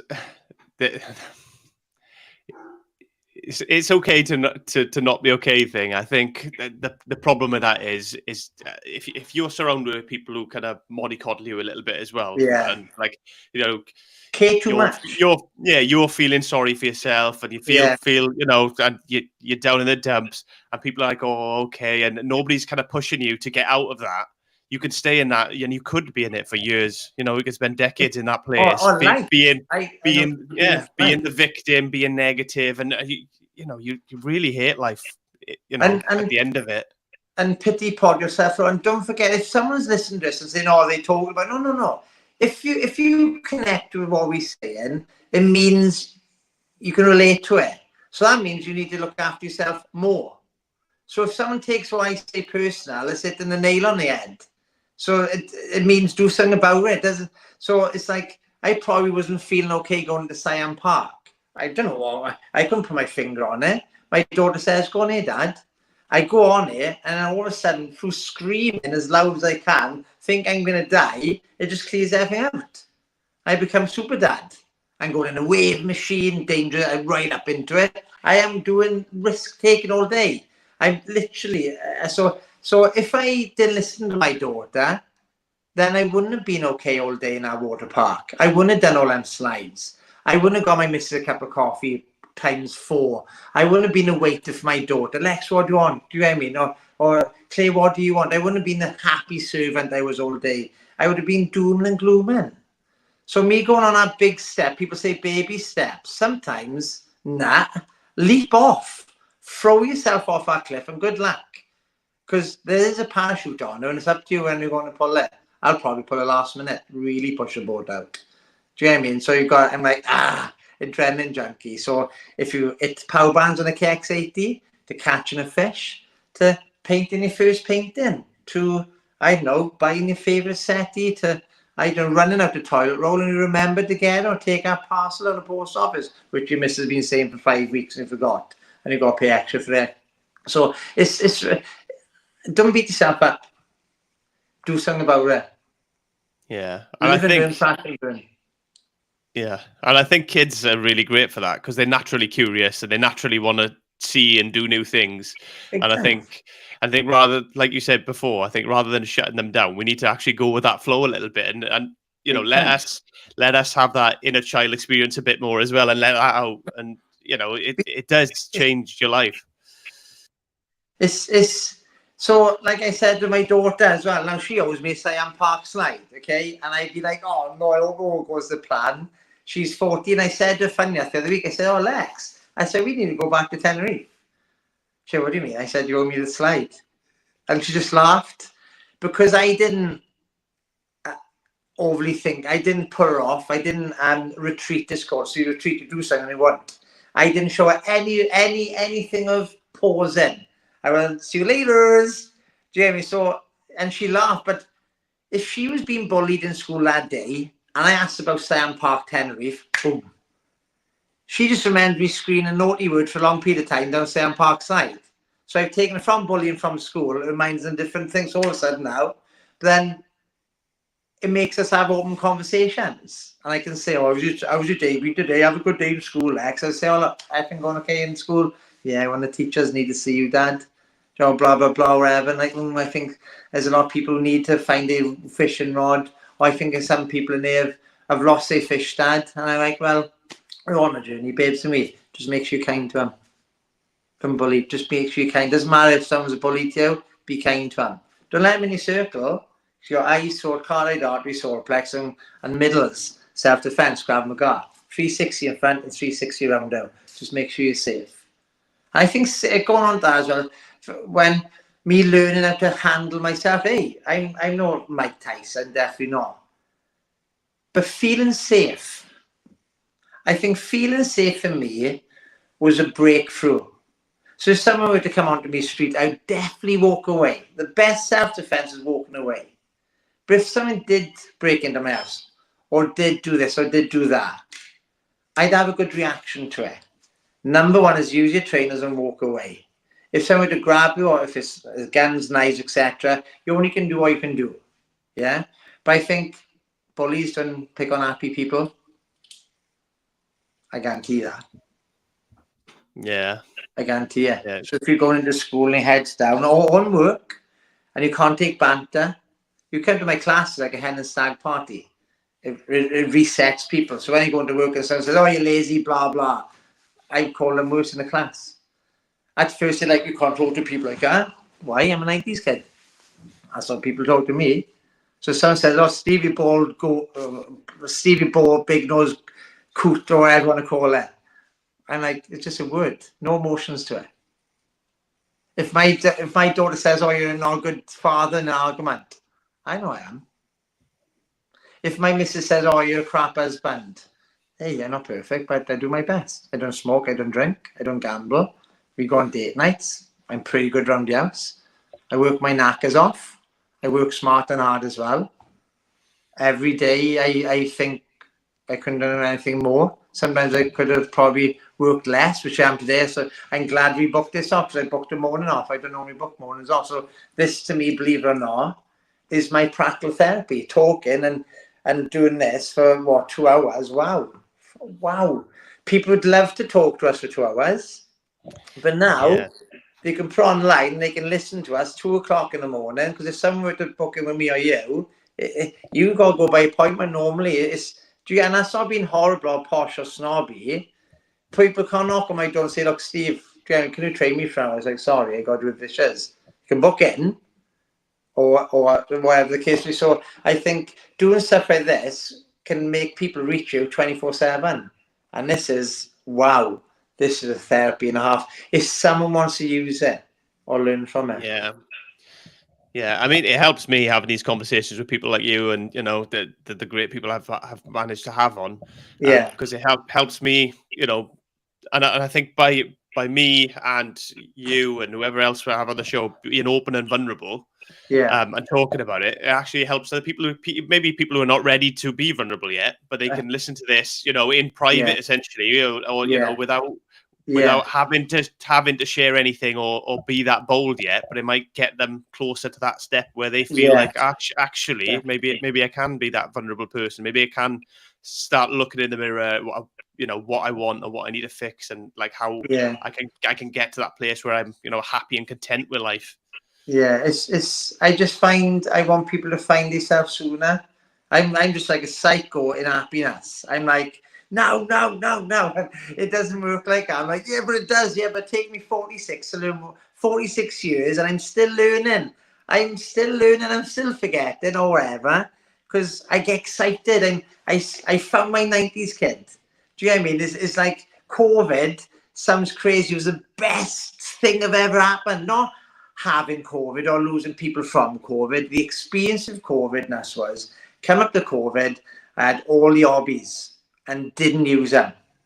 I had hammocks, air guns, nunchucks, knuckle dusters, flick knives, super bikes, motocrosses, skimboards, surfboards, bodyboards, dumbbells. I had a garage, a gym which I wasn't using. I was going up to the gym all the time. As soon as COVID hit, I turned into a gardener. I turned into the best dishwasher ever. I turned into a best waiter, and I was shooting my sling in the garden. And people are like, oh, COVID was bad. And Clay said, I remember, there's a song with Sam Smith. It was a song. I can remember she said, you know you're not going to work tomorrow, don't you? I said, what do you mean? I'm training 50 people this week. She said, you can't. I said, what am I going to do then? I had no savings. I think I found £1.50 underneath my van seat. That was probably for chocolate if I found a ton of cakes. Or can of Monster now and again, don't knock me, I'm only human. And I just like, she said, no, serious, you can't go work. I said, well, so on YouTube, and my friend said, oh, you got to start videoing your workouts. Definitely not. So my first 2 workouts were, and I can tell I'm like nervous, like, do that, do this, 3 sets of 10. I'm on my flat roof and I'm walking on, I can hear it breaking, creasing and cracking. I think, oh no, it's peak of summer. My first COVID video was on my flat kitchen roof. Then if I were to video around, it looked like it tipped my garden. So I literally polished and pledged and silicone this corner of the garden, bought the box off on the boys' Fletcher, Steve O personal trainer, and just done minute workouts on YouTube. I think it's 300 things. But for me to do videos in front of people, hey, I'm a 90s Valley boy. Do you get what I mean? Back in the day, you do your videos, you edit everything. But it's like, if I lisp, if I stutter, if I pick my nose, if I cough, if I sneeze, if I got wrinkles off my eyebrows and all done, I've done my eyebrows as well for this, I'm looking sharp. but what I'm trying to say is too much pressure. And I think when you just focus on just doing it, just do it. If you don't know how to ride a bike, do it. If you don't know how to paint a wall, do it. If you want to do your own podcast, do it. If you want to start your own business, do it. But find the foundation. Research. Don't put her off. Do it. Do it again. Do it again. Do it again. Do it again. And keep on doing it until you get it right. Not perfect. Until you feel you're doing it right. Same as relationships. Same as career. Same as if you're, I know, going to go into any your own business, self-employed. Find out how to do it. But don't keep on finding out to do it. Do it. Apply it. Act on it. Don't research for 20 years and then never start a business. Start the business, then start researching. Because you'll only learn, not when you pass your driving test, when you scratch your Ford Fiesta 957 Poplar Plus on a multi-story car park in Cardiff. Oh, no! Didn't do it again. I didn't do it on my driving lesson because I was perfect, trying to be perfect. Yeah, indicator, in yeah, mirror, check. No, don't go through life, mirror, check. Sometimes you just got to drive. And you learn, you build instincts up. You build natural defenses, instincts, happiness. But if you've got too many pet hates, you forget it all. If you've got too many worries and overthinking and stressing, don't get me wrong, all them are good in proportion and balance, whatever that is. But I know, if I'm greasing the bearings on my skateboard, that's all I'm thinking about. Because I know I'm going to go on that longboard and skate. If I know I'm going camping on a weekend and get my sleeping bag, my bike, my diesel liters working, and I clean my van, and I have my pod for the morning, get some steak, get a little pit fire, I know I got something to look forward to. When I light the fire, when I go on a mountain bike, press turbo, and be lazy on the weekend, don't judge me. E-bikes not for lazy people, for fun people. When I use my Perham 2 torch when I can't see in the dark, when I need a wee halfway through the night, or I buy a little pea thing from Amazon for £2, save me getting out of the van. Us guys like torches, pen knives, hobbies, bikes, engines, wheels normally, yeah? If you're like Billy Elliot, crack on, definitely. Do what you love doing. Do what you want to do, not what people want you to do. You find yourself and don't give up, which means it's my business. So DGO is Steve Hall, which means DGO, don't give up and don't grow up. So what that means is don't give up on wherever you go. Like sometimes I wing life. I just put effort in every day. Effort will attract what you want. Energy, happiness will attract, even sadness will attract what you want. But don't stay in a dimension which you're dragging yourself down with others. I would never want to drag my daughter down. My first dog passed away, Shep, years ago. I would never mention it every day. Oh, I miss Shep. Oh, Lexia, I wish we had Shep again. Oh, it's my first. It's like, Dad, you're getting boring now. Like, come on. Come on, let's go horse riding, Dad. Oh, no, I can't because of Shep. Shep would have come with us and he would have run by the side of the horse. Oh, Shep is like, what are you on about? Do you get to, it's so going back to, if anybody passes away, I know I'm flicking stories now, is if any of you people watching this have lost someone, make them proud. Don't stop putting things off. Don't put off to Monday. Just start. Literally, get your diary and put in. I have to show mine. I got my work, but I got me time, fun time, study accounts, horse riding, camping, date night. So but it'll be date nights every 4 weeks approximately. I'll do horse riding 2 to 3 times with my daughter. I'll go to car shows with my son every 2 times a year. So I'm juggling, and then it's like, oh, wait a minute.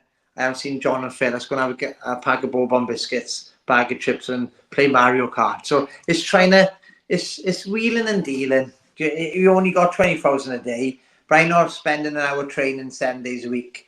I will rip myself up for half hour and get in and get out. Literally, sometimes I do a minute, sometimes I will do an hour. But if I do Monday, do this, Tuesday, do that, I got to clean, I got to go shopping, I got to do chest, I got to do back, it's a lot to do. So a lot of people put things off because they put too much time on it. Well, washing the dishes is only 5 minutes. But in my head, it's an hour. I'm not doing it. I've got time for that. Okay, so I wash the dishes. All right, I got to do. Whoa. Change your duration, what your mind is saying about what you need to do. Write a list. Write a to-do list. You will forget. Don't forget all the time.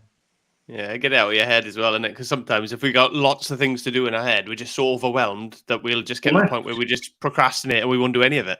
Definitely. I can remember Richie, one of the boys, he's a manager in a council, and he used to come out. He used to love mountain bike. He got about 6 mountain bikes, all different types. But he hasn't got an e-bike, I hope he has now. But he used to come up and he used to offload, and I don't mind. But he used to offload about, I hope he's listening to this as well. And he used to offload, I counted up about 21 things. Boom. Family, work, garden, neighbours, partner says that, boom. And I thought, 1, 2, 3. And so I said, Rich, stop. I said, right, what I'm going to do, I grabbed 21 things upstairs in energetics in the gym. So I had punch pads, boxing gloves, I had wraps, baseball bats, Krav Maga knives and guns. And I said, right, foam rollers. So I even had a Swiss ball, and I had him to carry as much. I think we carried about 12 things. And I said, right, go against the wall, put your head against the Swiss ball. And I said, right, go down now, go to the toilet, all that, carry that. So what do you mean I can't? I said, why are you carrying around in your head for one? You're carrying hundreds of things around in your head on your shoulders a day. I said, you're coming in, and I said, you only can carry so much stuff physically, but mentally we can carry 100 years of memories, 100 years of what we need to do. But what I was finding, he wasn't going mountain biking. So when he goes mountain biking, he'd be saying, oh, I went up the Bulk this weekend, blah, blah, blah. Wouldn't say nothing about some party outside the house. Wouldn't say nothing about work. And I was like, So I said to him, right, wait a minute, don't carry him there. I said, when's the last time I mountain biking? I've been busy in work. You don't have to go 3 hours on a mountain bike. Why don't you just go for half hours? No point. Of course there is. I said, half hour, something might be better than 3 hours. So when you go mountain biking, it's like a bottle of pop. And when we do stuff that we enjoy, which is good for us, down to clean the dishes, knitting, I don't know, singing, going to church, or chandeliers, or buying pictures, or going surfing. Release. Don't moan about you only had 2 hours kip last night. You're putting too much value on it. You will sleep better tonight. Forget about that. Focus on that. Do your training. You might go on a bench press, do a person PB. Oh, I can't. I've only had 2 hours sleep. Get on it. Do it. You might have had chocolate all weekend and just come back from Prague with the boys. Bench press. Do the dishes. Go to work. Do the podcast you don't feel like. Just do it. You'll never regret it. And if you do, tough. Get on with it. Sorry. That's all right. No, I like it. No, it's right as well, to be fair, because, you know, I felt like crap and like had like no sleep and stuff and gone to the gym and had some amazing sessions. And I've gone to the gym. I've gone to the gym and everything's been right and feeling good and had awful sessions. So, you know, it's just that mindset thing again about like approaching it. And, you know, it's easy to put stuff off. It's easy to find an excuse. If I want to find an excuse not to do something, I can come up with one easy. And, you know, my mind will go to it as well a lot of the time. If it's because we got so much comfort now. Like I could just sit in the living room. I could just drink tea, eat biscuits, watch TV, and you know, just not do anything. And I'll be over now if you have biscuits. I'm obsessed with biscuits. I'm terrible for it, but you know, but I allow myself that because then I go to the gym and I do other stuff and I generally eat healthy other time. You know what I mean? Just so I find my balance. But yeah, but it's so easy now, especially like with phones and everything, not to do anything, not to interact with people, not to go outside, not to do new things. It's actually easier not to, and to come up with an excuse. And I think we're all guilty of falling into that trap a little bit. We need to like find our way a little bit and find, you know, even when we don't want to do stuff, sometimes we know it's good. We know really it's good for us. So again, we need to step back and go, actually, I don't want to do it. I don't feel like it right now, but once I'm there doing it, I'll be fine. And afterwards, I'll feel so much better. And I think what you find, right, in January, my New Year's resolution, okay, so I've gone to, I do motivational talks and like Octopus Energy, Property Plus, all of the top business around here, okay, Admiral Insurance, Swans, you know, so I'm like, you could say they motivate us. So I improve people to have less sick rate and have more family time, more day times, and look after the house and look after this from their career. I work backwards. And I thought, right, I need to do a pep talk, a motivational seminar or chat or meetup monthly. This is hard for me because although I am confident, if I deliberately plan it, I retreat. So I thought, right, I'm going to do January, February, March, and I'm literally done every month, right? But January, February, March, right, I had personalised pens, I had paper, I done my eyebrows, I come and smell, I had a shower, I had my water bottle, the lights were right, I had the music, and, right? One of the best seminars I've done was probably July. I was on top of the mountain on a Sunday. My pep talk was 6 to 9. I was covered in horseshit. All right. I'm had ate all day. I if you had a pack of meter Jaffa cakes, I would have ate them there and then without even chewing them. I would have hoovered them in. I said, okay, got to come down. I got a seminar in half hour. And I was like, what? It takes you 15 minutes to get to Clydach Lakeside. Straight down, shit all over me. Literally, coming sweaty. Oh, I was buzzing. I went in, no pens. I already had my stuff. I played. Wow. I said to them, guys, gals, sorry if I'm buzzing full of shit. Because I was organic. People are coming in suits. I said, guys, come in your pajamas if you want. Seriously. This is a chat. It's not a wedding. Yeah. If you want to come in your tuxedo, it's up to you. I'm going to come as Steve O. I'm just coming as I am. I might wear jeans, I might not. I might come in my slippers and flip-flops or wherever, my budgie smugglers. Fancy dress, and I've done a fancy dress one as well. It's just like, don't worry about it. Sometimes it is good to plan. If you've got a job and you're not saying to go fancy dress, but do you get what I mean? Do your thing. But what I'm trying to say is don't put too much pressure because it can stop your flow. And sometimes when you be more you, you'll attract more like-minded people. Full stop. Because if you're trying to attract the wrong people and doing the wrong things, it takes too much money and energy. Definitely. You'll always be skint, mentally and physically. Yeah, and sustaining it as well. You know, if it's not who you are, then how are you going to sustain? Because you're playing a character essentially, aren't you? If you're Yeah, not being yeah, yourself. And I think, especially now, because we had so long now of these like overproduced fake stuff on social media and all yeah, the place, yeah. that people are actually looking for real now. They're looking for authentic, and you know, I call it Gary V. Best thing I ever heard, and Claire said to me a couple of years ago, she had, as this guy was effing on, I was like, what? He had a beanie hat on, I was like, what? She had, he's like you, man. I said, what do you mean? She had, listen to him. And it was his first thing, I have to try and find his first video, and I was like, he is so bang on. He is so bang on. For me, some people might not like him, most of the course, but I can relate to him. I can relate to him because his upbringing, his push, his drive. I used to work for all my school holidays in junior school and comp and college to get money for my dumbbells, money for my hobbies. So when my mother couldn't afford it, if your mother can't afford it, don't rely on your parents or someone for money. Get it yourself, stop being lazy. So if on a peg gun, make it. If on a gun, save for it. Don't go out smoking. So if on a super bike, don't go out on a drinking all the time. Take off Peter to give to Paul. Use your money wisely. People say about passive income and stuff. I understand. It's good to make money when you're sleeping.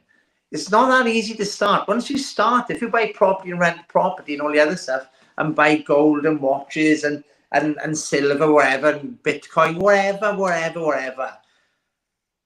If you had 3 days to live, you'd want to do the sling, go fishing, cut your loved one. So I think sometimes we got to watch, we're not living out there where everybody's chasing. It's good to chase, but if you're living out there, this is where life is. If someone's living a virtual world, hey, it might be a millionaire, billionaire, or that's their journey. I've had people, millionaires, billionaires, homeless, they want to be like me. I'm like, whoa. Let's find yourself. Learn from me, because I'm learning from you. And that's the magic. We're helping each other. If you were thinking better than anybody, you're not learning from them. The most people can learn from is yourself and other people. But if it's one-sided, you're just building them all up. So I think too much emphasis is on the chase. I think it's I don't know. I think people are living out there already. We live in our head, but there's this thing. It's like me, Vino Tinto. I'm doing it because it creates a vibe. If I get a fab, if I don't get a fab. So if someone pass their driving test, fab. If you fail, fab. It's meant to be. If you're in a happy relationship, fab. If you're in a shit relationship, fab. It's meant to be. You learn from it. If you want to stay, it's up to you. If you want to move on, it's up to you. If you're in a good job, fab. If you're in a shit job, fab. Up to you if you want to stay or go. You're just a learning curve. People say, oh, I got bad head. Good. What do you do? Drink water. Do you get me? If you got bad head, it might be a tumour. Or you think so. Don't Google it. Go to the doctors. Let's get some specific information. Don't overthink. Don't overstudy. Apply. React. Nip in the bud. Do it. Do what you've got to do. So whatever you're going through, which is good, anybody's listening, say, if you're going through shit, fab. Sounds bad. No pun intended. Still look after yourself. Still take your kids down the park. If you've got asthma, cancer, or you lost your job, or you break up, still take your kids down the park. I don't care. I care about your kids. Wherever you go through, if you feel, oh, I'm not too sure today, kids down the park. Literally. If you want something, if I say to Alexa, she's in here today now, Lex, come down, my darling. For what, Dad? I don't know. Nothing. She's not going to come down. If I say, Lex, trifle, wow, straight in the kitchen. Right, what are we doing, Dad? Right, you're going to make a custard. I'll get the milk, Dad. Right, what are we going to use? Where's a whisker? Wow. Purpose. Fun. So I call it trifle principle. Will make trifle my daughter.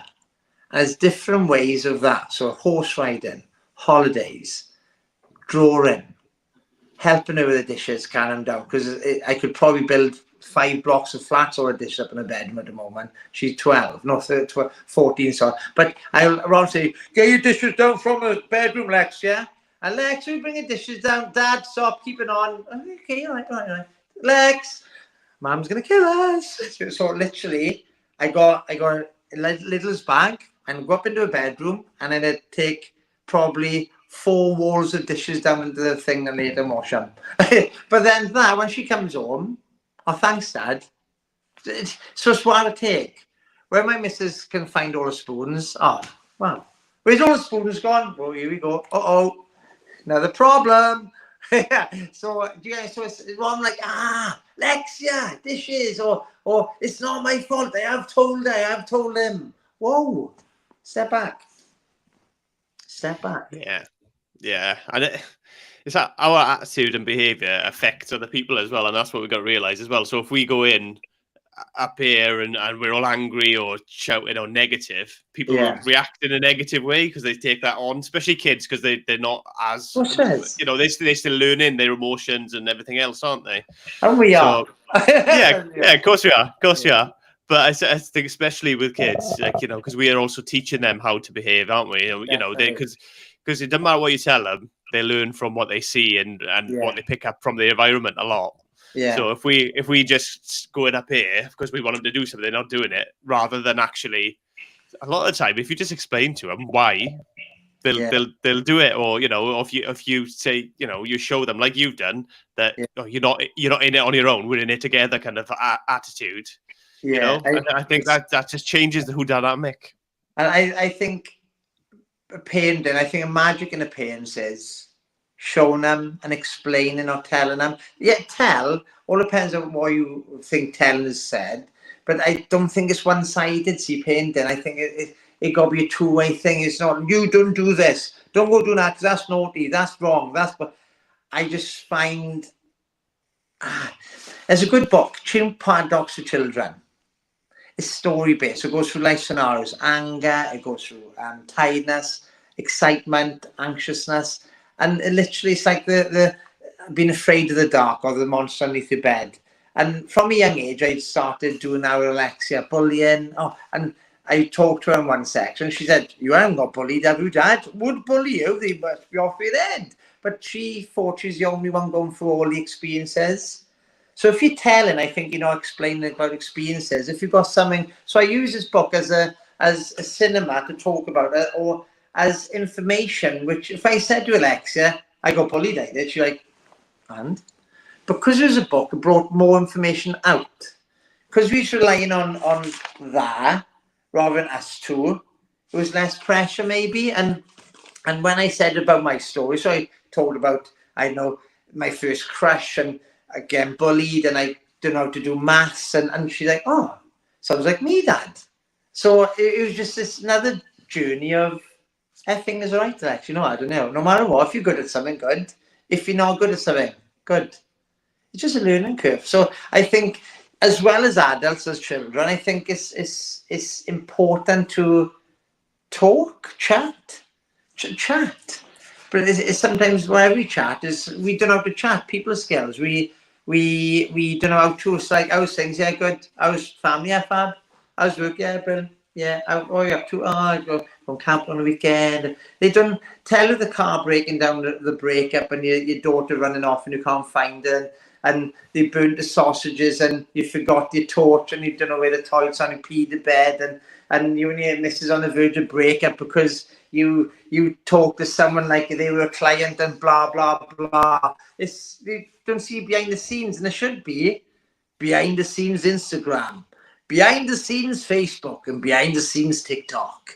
They don't do, and we should maybe do behind the scenes podcast, because I think that would help people's mental health, physical health, and how to live. Yeah, I think that is starting to happen more and more with sort of social media and stuff. I don't know if you watch any podcasts. I watched a football podcast called Stick to Football. Right. And it starts, the whole start of it is they just start recording as soon as they get in the studio. So like you see them all coming in, they're getting their makeup put on, the microphones, they're just chatting before the show and stuff. And it's just really raw. and I quite Yeah. like that. That's why I like it. And I think there's more and more of that happening now, which Yes, people want to see. definitely. People want to see that human side, not this overproduced Of course fake stuff. yeah. They want Yeah. real. They want connection. Yeah, So, it's you see all these models and the fitness models, and let's see how they are when they're 46, 56. Because if you're not building your mindset up, I think you're always going to struggle. You can look perfectly physically, but if you're not helping your mindset on the way, I think that's it's a trouble waiting. It's a bomb waiting to explode. Do you know what I mean? And then people pretend everything's okay and it's not okay. And I think going down to the ingredients of it, fun, just fun there. Well, if you're struggling, like fun. If you're enjoying life, fun. Do you know what I mean? Kindness. It's going back to gratitude and just find yourself, learn from people, ask people, go to old people's home. Do you know what I mean? And ask them, what's your, because my favourite thing is, what's your tip on life? What's your life tip? Mine is cringes. Oh, no. But a couple of people I've asked have passed away. And most of it is, don't work so much, have fun, spend time with your family, have more holidays, and drink more coffee. Or whatever. If you're an anti-coffee person, don't get me wrong, but these are tips that people know here now. Yeah, so it's like all your wishes, all your dreams, if you've got the right system and principle or practice or morals or ways of living or lifestyle or style you like, I think you can't go wrong. You don't get perfect, but you can't go wrong. And if you feel you do go wrong, that is the lesson. The wrongness is the lesson. So if you fail, failing is good. If you don't fail, do you get me? You're not learning. It was the reason why I'm 46. I'm Steve All from the Rhondda. Probably one of the busiest one-to-ones personal trainers organically helping people with just under 60 people on committed suicide in the valleys. I should have my own TV program, but I enjoy what I do. Should I have my own TV program? It doesn't matter, but I will keep being kind, keep looking after yourself, keep things simple, back to basics. That's all it is. Don't make things complex. Talk, enjoy. Yeah, and I think that kindness as well is not only to other people. I think it's also be kind to yourself as well is really important. First priority. Yeah, which we're bad for. I've been bad for a lot. You know, you get that negative self-talk, and you're your own worst critic, aren't you? Yeah, you're your own worst critic, and you know it's that whole thing. Before you start helping others, you need to start helping yourself. So I relate it to being on a plane and they show you like all the emergency stuff. So if the oxygen masks drop down, you need to put yours on first before you can help anybody else. Because if you pass out, you're no good to anyone. Definitely, you got to look after yourself. Definitely, you have to. There's no whatever podcast is out there. Everybody's after happiness. Yeah, and I mean organic happiness, not artificial drugs. Drink. It's fun. It's excitement. It's going back to being a child. And I got on my number plate, I got S7, Steve 7, because people used to say, oh, you're lucky. No, you create your own luck. I'm not lucky, it's just part of the draws. It's what you reap is what you sow. And DG is don't give up and don't grow up. And my daughter said, Dad, where I said, don't give up, she said, that means don't grow up as well. You know what? People always say, I'll grow up, Dad. And people used to say, I'll grow up now. See, you can't have BMXs now. You can't have skateboards. But why? So when COVID came, everybody's on a skateboard and walking mountains. I'm on the day again, slings and buy my weights off me. I can't wait to book in with them, Steve. You look more fun than all the other PTs because they're giving chicken and brock and bench pressing. It's finding your thing, and some people need to find that. And going to someone who's so. If you're going to the runner PT, you can have a running program probably. So what I'd like, right? This is what I'd like everybody in the world to do: a life coaching qualification. All the PTs, all the teachers, all the doctors, everybody in the world to have a life coaching qualification, because it's life tools and understanding. If I were to go and ask anybody in the lectures, don't unless you do psychology, but then when you go too much in psychology, I think it gets too grey and too deep and too boring. And that's all I want to do is ride a skateboard.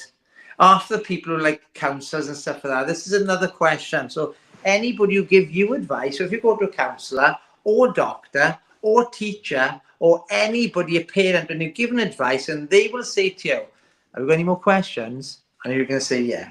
What do you do for fun? What do you do for fun? Because I know, if you ask me what I do for fun, I got a lot of answers. It's, when people got a lot of answers, they're already applying it. They go, I don't really know. What? You were taking advice off them? Which I'm not, no pun intended. Everybody who comes to me, I say, look, I want you to ask, so anybody gives you advice, what do you do for fun? Doctor, teacher, therapist, counsellor. You what? Even if someone's doing a master's degree or they got masters in psychology in university, and what? Please ask them what they do for fun. Because it's okay to know all the tools, know all about how to do things, and pretend to do it. When you apply it, all comes down to brushing your teeth, having your breakfast, and doing what the fuck you like on for a day. Full stop. So don't complex things, and people try and control you. Oh, you got ADHD, or you got Asperger's. Doesn't matter. You got asthma. Doesn't matter. Focus on what does matter. Don't focus on fixing it. Focus on catching a fish. Your asthma will become better. I guarantee you. I guarantee it. You get bullied in school, catch a fish. Do something. Take your mind off it. Buy a frisbee. Literally, it all goes back to that practical therapy.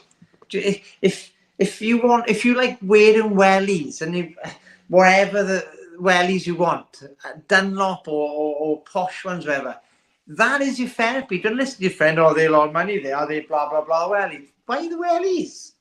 Just tell them about them for 20 years. I had them free from a pound shop. Yeah, I live in Crocs, me. Live in them. Yeah, I love Crocs. I got loads of pairs. I got fur-lined ones. I've got yellow ones. I've got them all. I won't mind doing a marathon in Crocs. I feel really light in Crocs. 15 stone lightness, obviously, but yeah, no, it's amazing. And you just got to be you, and just got to live them. Yeah, ultimately. Yeah, and I just want to thank you for doing this. What you're doing, the video, and it can be good at times. It can be not so good at times. It can be nervous at times. It can be inspirational at times. And I sometimes you'll come off a podcast and think, oh, I wasn't good. I guarantee you, look at it, listen to it. You will learn a lot. Don't be too critic. Pull back, and everything is worth it. And just keep doing what you're doing, seriously, because this is what you're doing is inspiration, because you're leaving a legacy. My daughter can go on my Facebook if I were to go heaven now, and she knows what Dad's all about. What I'm doing is probably a 400-year plan plus. When I'm not around, I'm still learning people what it's all about. Buddha got whatever religion, but Buddhism it's not only one Buddha. I think it's like 20 of them, or I don't know. But what I say, they learn off each.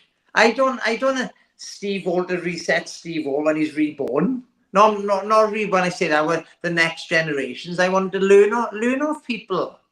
Learn off the cultures, the religion. Learn off them. Don't fight each other. Love each other. Enjoy each other. Kindness. Learn. Don't reinvent the wheel unless there's a new way. Yeah, definitely. But learn. Open the Bible. Open a Gary V book. Google how to have a good day. Google how to or YouTube how to be a good husband or a good father. Learn. Don't pretend to be good at stuff. Learn about stuff. You will. It's like that. It's like learning to drive. You try and learn to drive without to learn a driver or without a coach or without an instructor. I don't think you're going to pass your test unless you can block. Obviously, he's a natural. But what I'm trying to say, we do need. I got a coach. I've had a business coach for 30 years. Back in the 90s, I wouldn't have probably said that because it's embarrassing. No, I know everything. No. Of course I don't. This guy's 30 years in front of me. Well, 60 now. Everybody's a coach around you if you're willing to take what you need to take. So someone who talked to on a bus stop going to work, they don't have to give you the advice of protein and carbs and what you should be doing.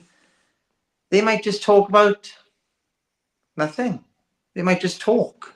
There hasn't got to be a purpose in a talk. Because I think in the end, it doesn't matter what you talk about. Because as long as it's kindness and love and appreciation and respect and listening to people, listen to them. The more you listen to people, the more you learn. Your daughter, your son, your mum, your grandmother, a lot of people pass away. I wish I asked them more questions. Well, listen and talk, ask questions. But we fear or respect our elders, which means we just listen to them. We don't we abide by them, and or we listen. We do what they want us to do. Ron say, Dad, how do you know how much money per week? Mum, how do you do them dishes? I've learned the hard way. I've had to put a knife up into my arm. I've done this, and my mum would say, right, make sure that there's sharp knives on the side, and then you do it one by one. Right, you can have the spoons. Be careful you don't drop the glass wines in it, because with the heat and the coldness, it'll snap, and you put your hand and you cut your hand on the wine glass. So it's all lessons. We're all being coached if we want to ask questions. If you don't ask questions, we're not learning. And it don't have to be.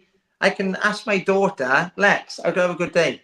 And she'll probably be like, do I love Dad? All right, okay. It's that simple. There's no degree in there. There's no masters in this. There's no. It's just that. It's just about being curious, isn't it? Really, Yeah. just be curious. And that's part of the reason why I do this show, because I'm curious and I like to ask people things and find out about other people. So I think that's really important. And when it comes down to it, and you say like about kids and stuff, because like I could ask my daughter when she comes home from school, I'll be like, how was school? Yeah, all right. What did you do? Ask a different question.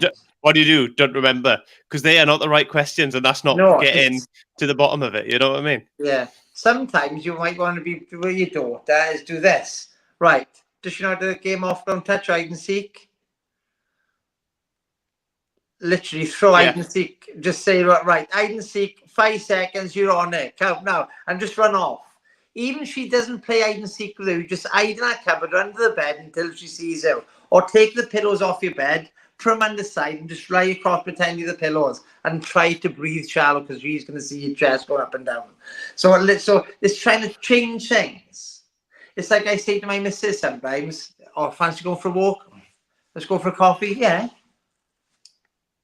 Same doings, different ask. Changing what you say. Change how you do.